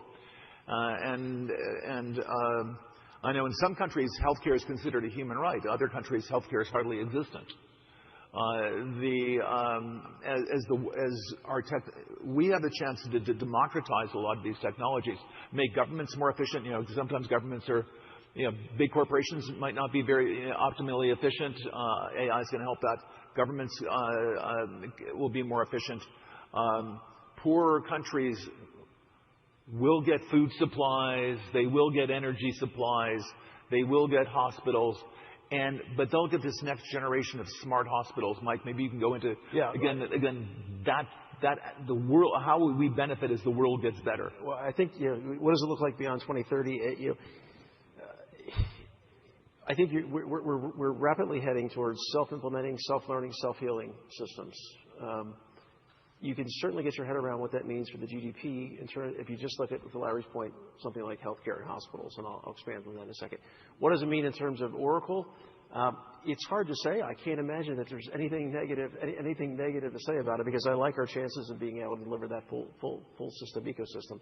But let's just talk about clinical trials for a second and compare and contrast. COVID-19 was not that long ago. We were involved as the technology provider and for basically every COVID-19 vaccine and every therapeutic that was coming to market. And here's how it worked. We were shoulder to shoulder with our customers. And what that meant was we had people that would help gather the documentation at the pharma, and they literally rode buses, caravans of buses, to Washington, D.C. with stacks of paper. The bus was half filled with people and half filled with paper. The people had to read the paper on the way to make sure that it was complete. And that's how it worked in COVID-19. It's exactly how it worked. From the most sophisticated pharma to the startup biotech farmers, all of whom were involved in trying to create vaccines and therapeutics. Now, fast forward to now, and we're working with regulators across the world, not just the United States, to actually accept electronic documentation. Accept electronic documentation so that we can take proof points, we can take efficacy points, safety points from these clinical trials, and we can get drugs to market far more faster. What that means is they're actually cheaper, because there's a lot of time and money that's wasted in very long latency processes around documentation, around reading, around all this stuff. The next phase of it is, and we're not that far away from this, is that how do we have clinical trials that are reliant on just real-world data? Right now, the gold standard for clinical trials is double-blind, placebo-controlled trials. And there's not a bad thing. That's not a bad thing. It's led us to some wonderful therapeutics and some wonderful vaccines along the way. But what if you could capture data in real time from everybody who's taking a particular pharmaceutical? Not only do you change how fast you get to market, but you actually have a clinical trial that never ends. Because right now, clinical trials are thought of as a project. It's a project, and it ends. And once the project ends, we actually stop tracking those people. We actually don't know what the counterindications are of those people when they start to take other medications, when they start to develop other pre-existing conditions down the road.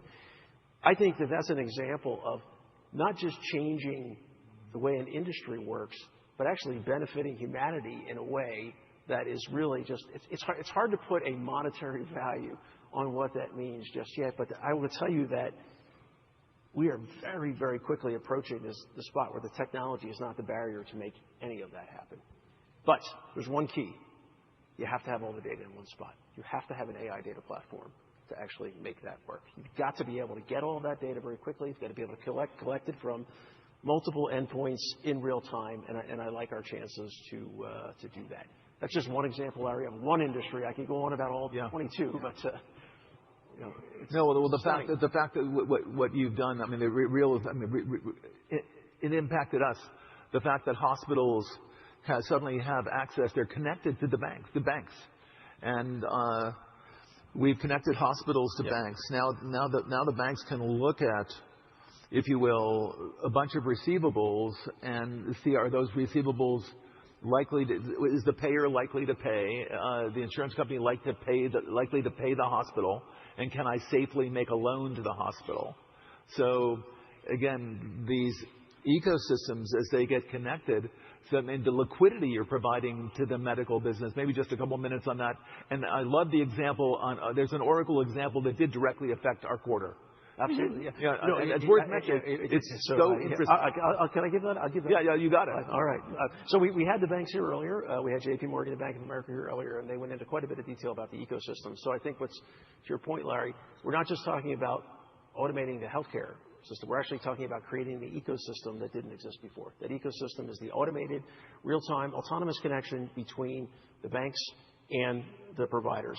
We had as we mentioned, lots of very big hospital systems have cash flow problems. Not necessarily a long-term receivables problem, but a point-in-time problem, which is they don't have the cash to pay certain bills, including sometimes our bills, at any given point, money that they owe us. So we actually connected one of these banks that was up here today with the hospital system, and based upon the real-time based upon the real-time access to the receivables position, the quality of the payers, all the things I talked about earlier, how many readmissions we had for hip infections, all that stuff. Based upon all that data, which they never had access to, they actually created a municipal bond offering for that particular hospital, and actually were able to, for the first time, rate it. So one of the hard problems the banks have is actually being able to rate the debt here, because it's a little bit of a crystal ball to say, what's the timeliness, what's the repayment factor, and what's the risk profile associated. That customer in the quarter was able to pay a bill that they owed to us. Now, fortunately, what's more important, they were able to pay the doctors and nurses and everybody else that was in there. But as a side effect, they were actually able to pay us a bill that was, shall we say, rather late. So, these type of ecosystems benefit everybody. And the bank actually got a customer that they didn't have before. So that's the kind of situation that works out in terms of these automated data platforms. Yeah, I mean, the fact, the liquidity, that information is able to provide, the banks can use AI to consume that, to come up with with bond ratings, to decide to take what the interest rate should be on the receivable, figuring all of that out. With all the information, the receivable thicker, you can charge a lower interest rate because it's more likely to be paid. I showed you a picture of greenhouses for the food business, but we got really interesting modular hospitals that again, we're not doing these, but partners are doing them, and people of the modular hospitals are coming to us and saying we'd like to incorporate all of the Oracle technology into these modular hospitals, which we will be building all over the world. And people all over the world, healthcare is a huge market. A lot of people can't afford it right now. As the world gets wealthier, more people will get good healthcare. The global economy is going to get much bigger. Help us make our numbers.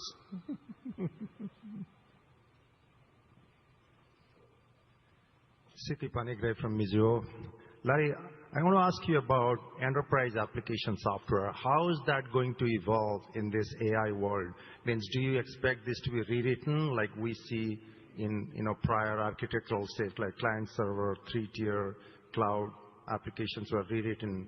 Do you think in this agentic world, enterprise applications have to be rewritten again? If so, how Oracle is positioned to take the lead? Yeah, we're constantly rewriting our applications.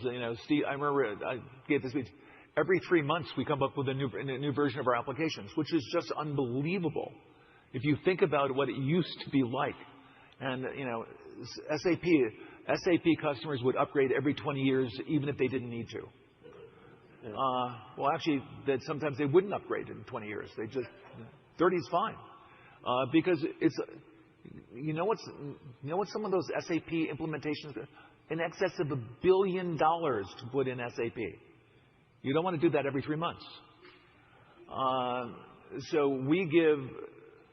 we're continuously rewriting our applications. Mike, we have 600 AI agents live right now across our portfolio of applications, and we have 2,400 customers that are already consuming those AI agents. That's across the industry applications and the Fusion applications. As I mentioned earlier, in banking alone, Within the next year, we'll have an additional 126 agents live, just in banking, not counting everything else that we do.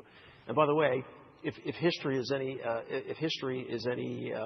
teacher for us, in the AI world, history is not that long ago. Steve, right here on the stage last year, predicted that we would create 100 new Fusion applications over the last 12 months. We actually created 400 and had 400 go live. So that's at the pace and scale that we're moving. Will applications become a collection of AI agents? Yes, and that's exactly what we're doing. That's exactly what we're doing. And certainly, again, at the expense of repeating myself, much easier to do when you've got the underlying infrastructure and the AI data platform on top of it. And we are the custodian of the world's most valuable data. So our agents are incredibly rich, and they're very easy to adopt. They're just part of what we do in our quarterly release. There's not a special AI agent release vehicle and a special implementation plan. You just take it out of the box, and it works. Larry, you've historically seen value in software companies when the market has been skeptical, and you've never been afraid to price software for the value it delivers. Now we're in a time when the market's questioning the terminal value of application software and is worried about the seat-based model. Do you think AI will shift value away from the application layer to other layers? And how do you think software should be priced? Interesting question.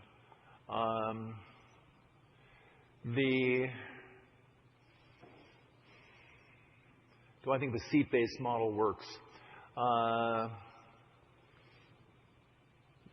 Yeah, I mean, I think it's a combination. There really are two models for pricing in applications right now. There's kind of CPU consumption. I mean, how much, and then there's on the supply side, how much CPU did you use? And then maybe storage, but primarily CPU. How much CPU, GPU did you use on the supply side? And then on the consumption side, how many different people used it? Are the two models, and I think we'll continue, oscillating between those two models. I think for certain kinds of AI, very complex reasoning, I think we're going to go by the supply side model. You're going to pay for GPU usage. For some of the more agentic things, automatically fill out my expense reports for me. Something as mundane as that. Give me a couple of choices for a doctor's appointment. This is like in the NHS in the UK. Show me the soonest appointment I can get, and show me with my preferred doctor how soon I can see my friend. I'll have to decide between those, or you figure out and decide between those and schedule it for me. That might be down to still be down to how many individuals are using it versus what the costs are of actually supplying the service. And I think, again, we've been constantly adjusting that. This is nothing new. We've been adjusting between these two models for many, many years.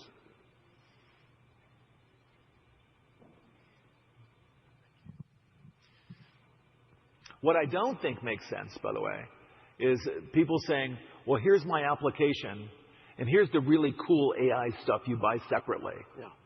I wouldn't even know how to build an application like that. If you don't buy the AI stuff, your application won't work at all.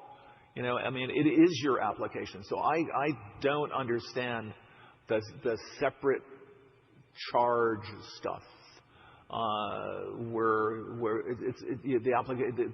Because the AI is going to be so dominant. I think that's a transitory model. That model will disappear from most of the application companies who are using it right now during the introduction of AI.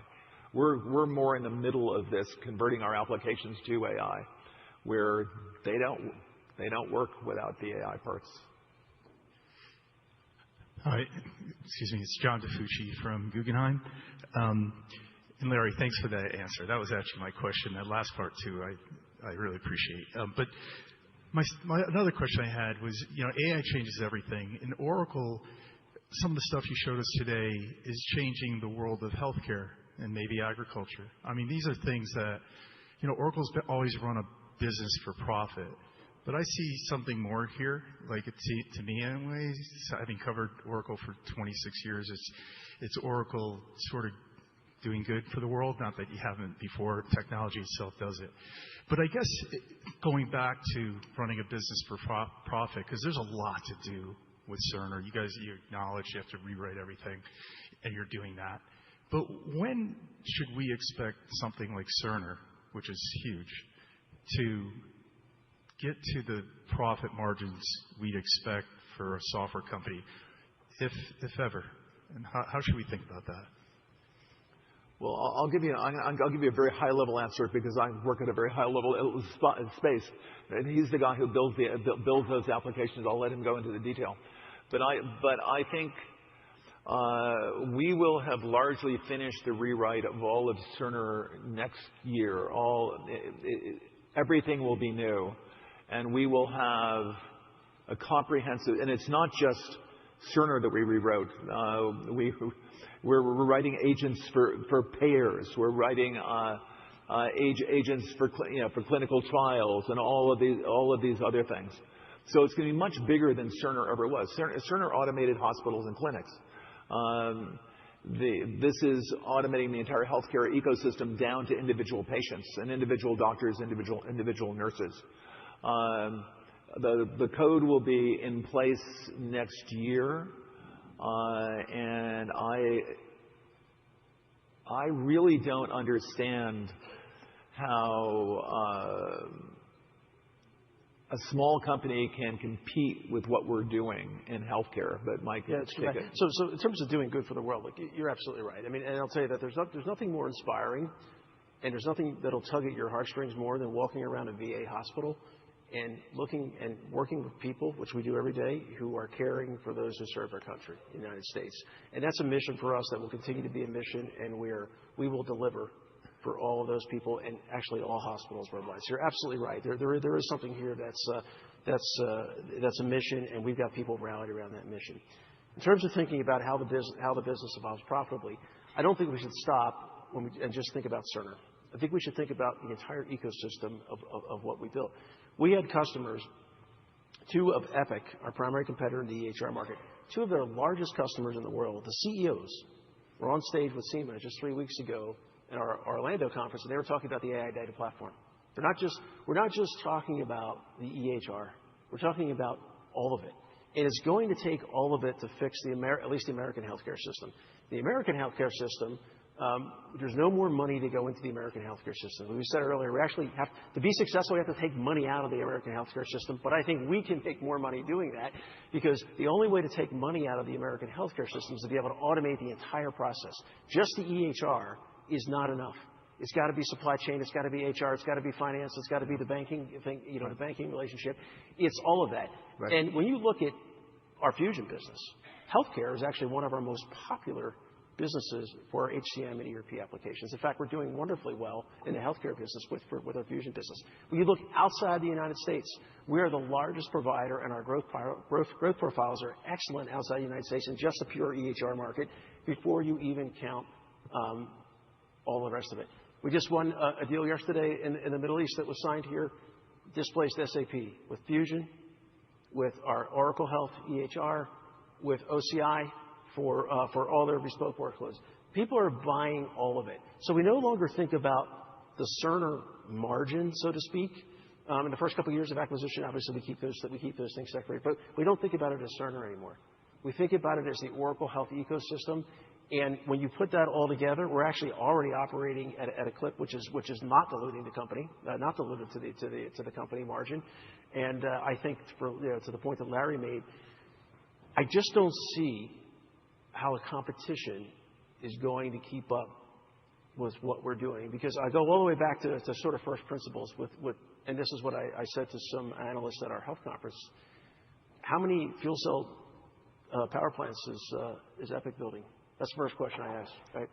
How many large language models are generative AI models are positioned on their cloud stack? Second question I asked. Then I stopped and I said, you get the point, right?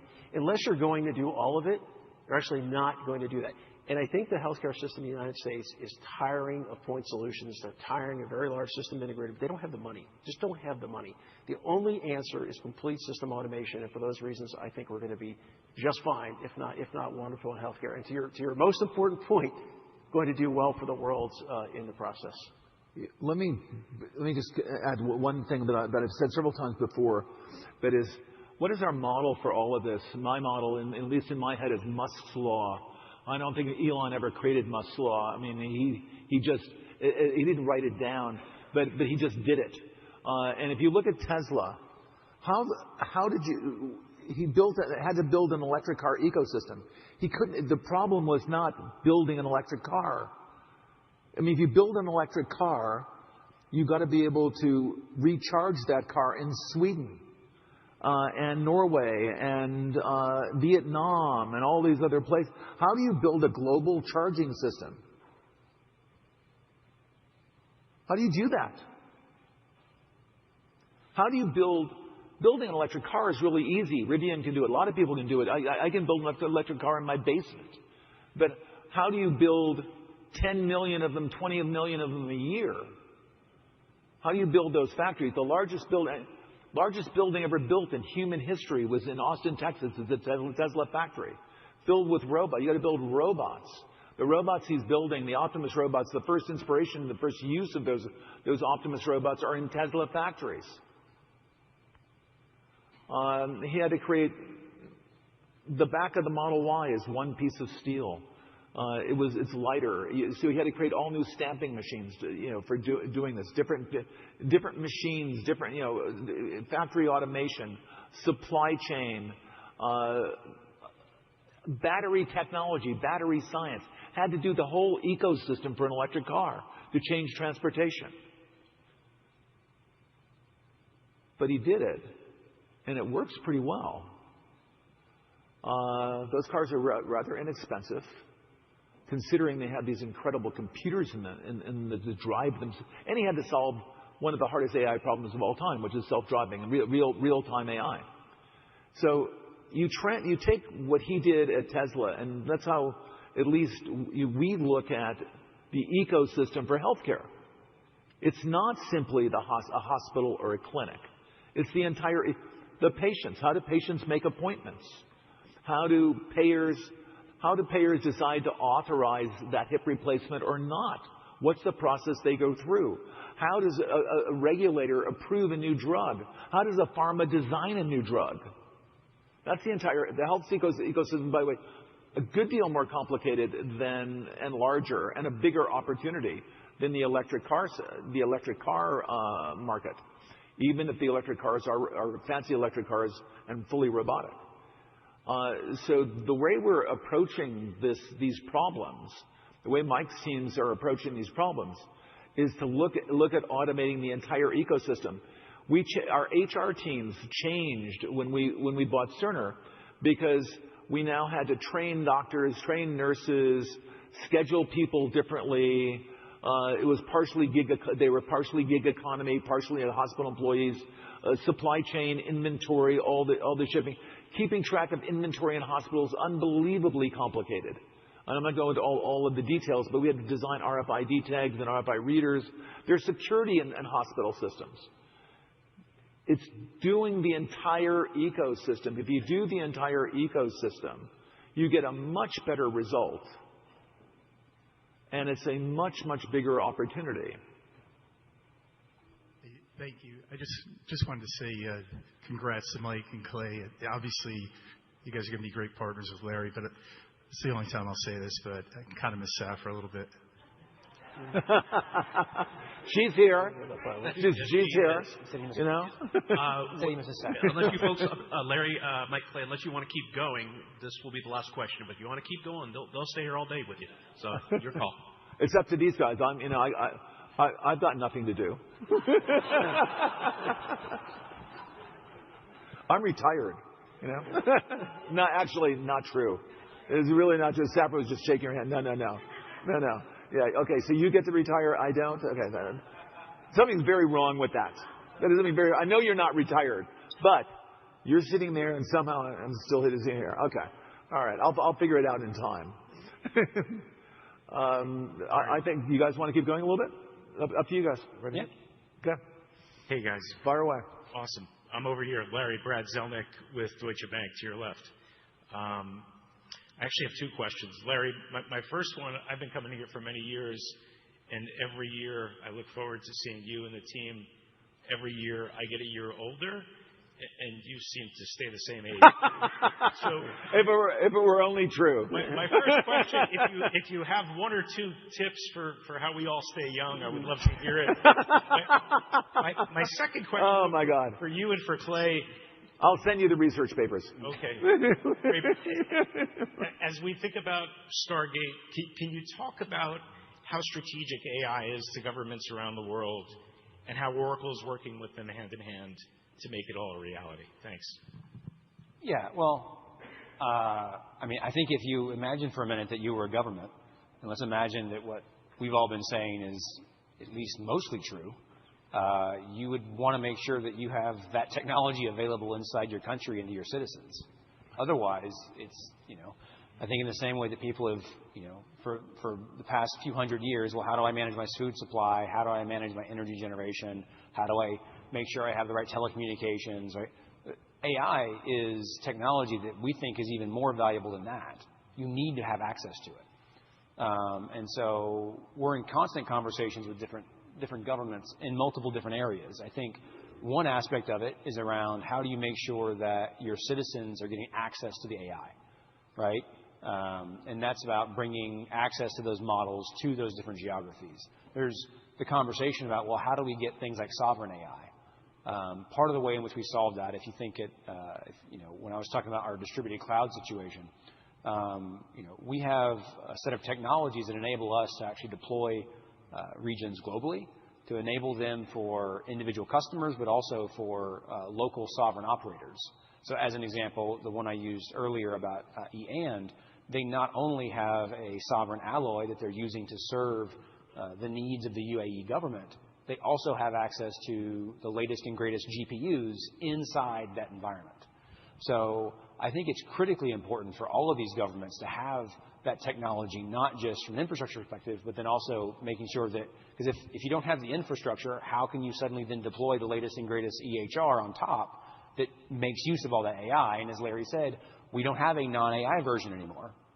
Now, specifically to the question about Stargate, I think lots and lots of countries are very interested in how do we get that sovereign AI, and we have good relationship with OpenAI as kind of I think due to our flexibility and our speed of being that partner of choice to go out and then deploy local sovereign AI infrastructure facilities for them.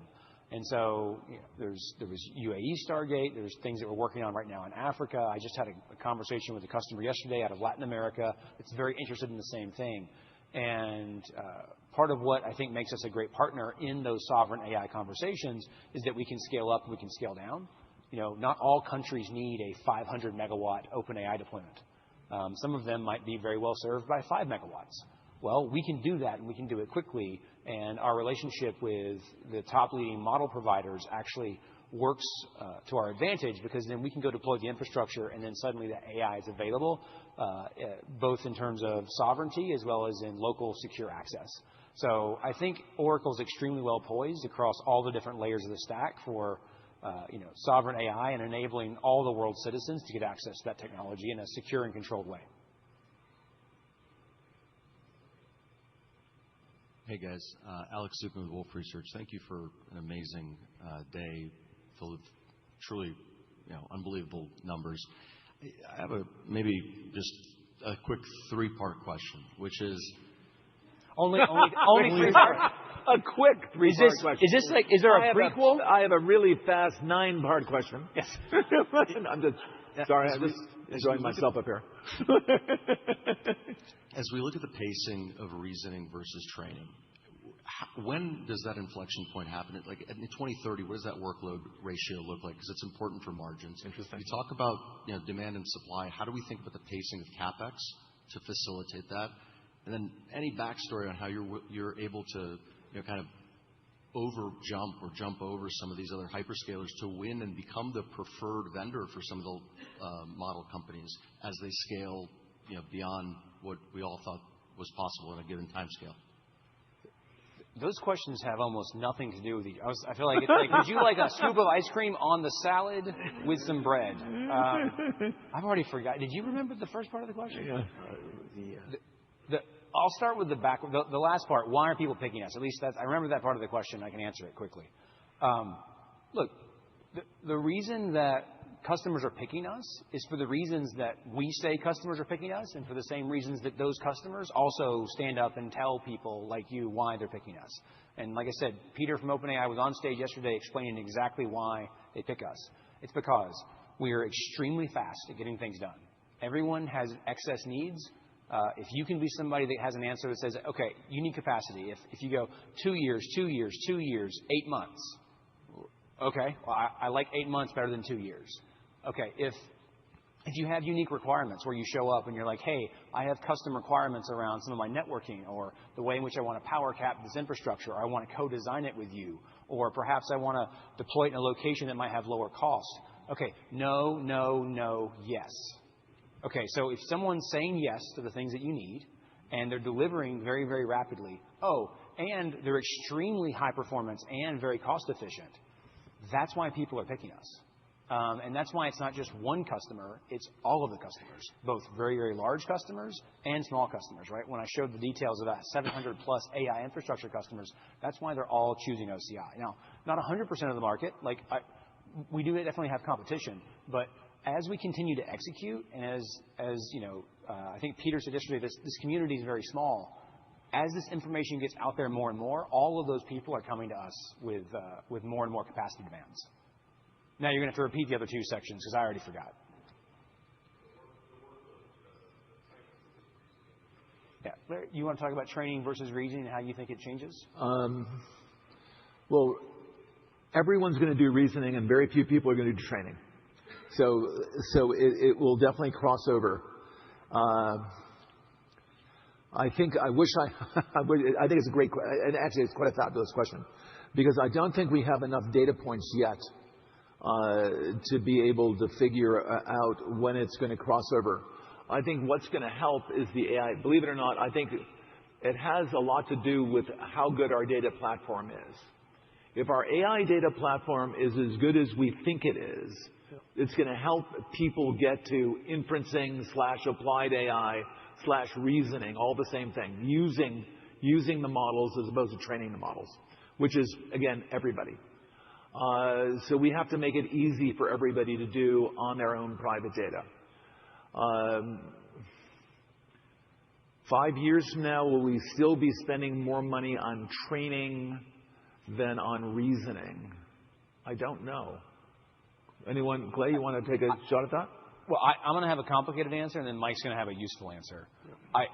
I think people also. I think it's an interesting question. I think it's also a question that's unanswerable. So look, if you think about what training does, we take together all of the information that humans are willing to share, and then we train something on it. Eventually, you run out of data. Okay? Well, how does data get created? Well, people use reasoning to create data, and they write it down. If you actually look at where AI models are going, much of the data that they're going to be training on is actually data that they're doing their own reasoning on. Yeah.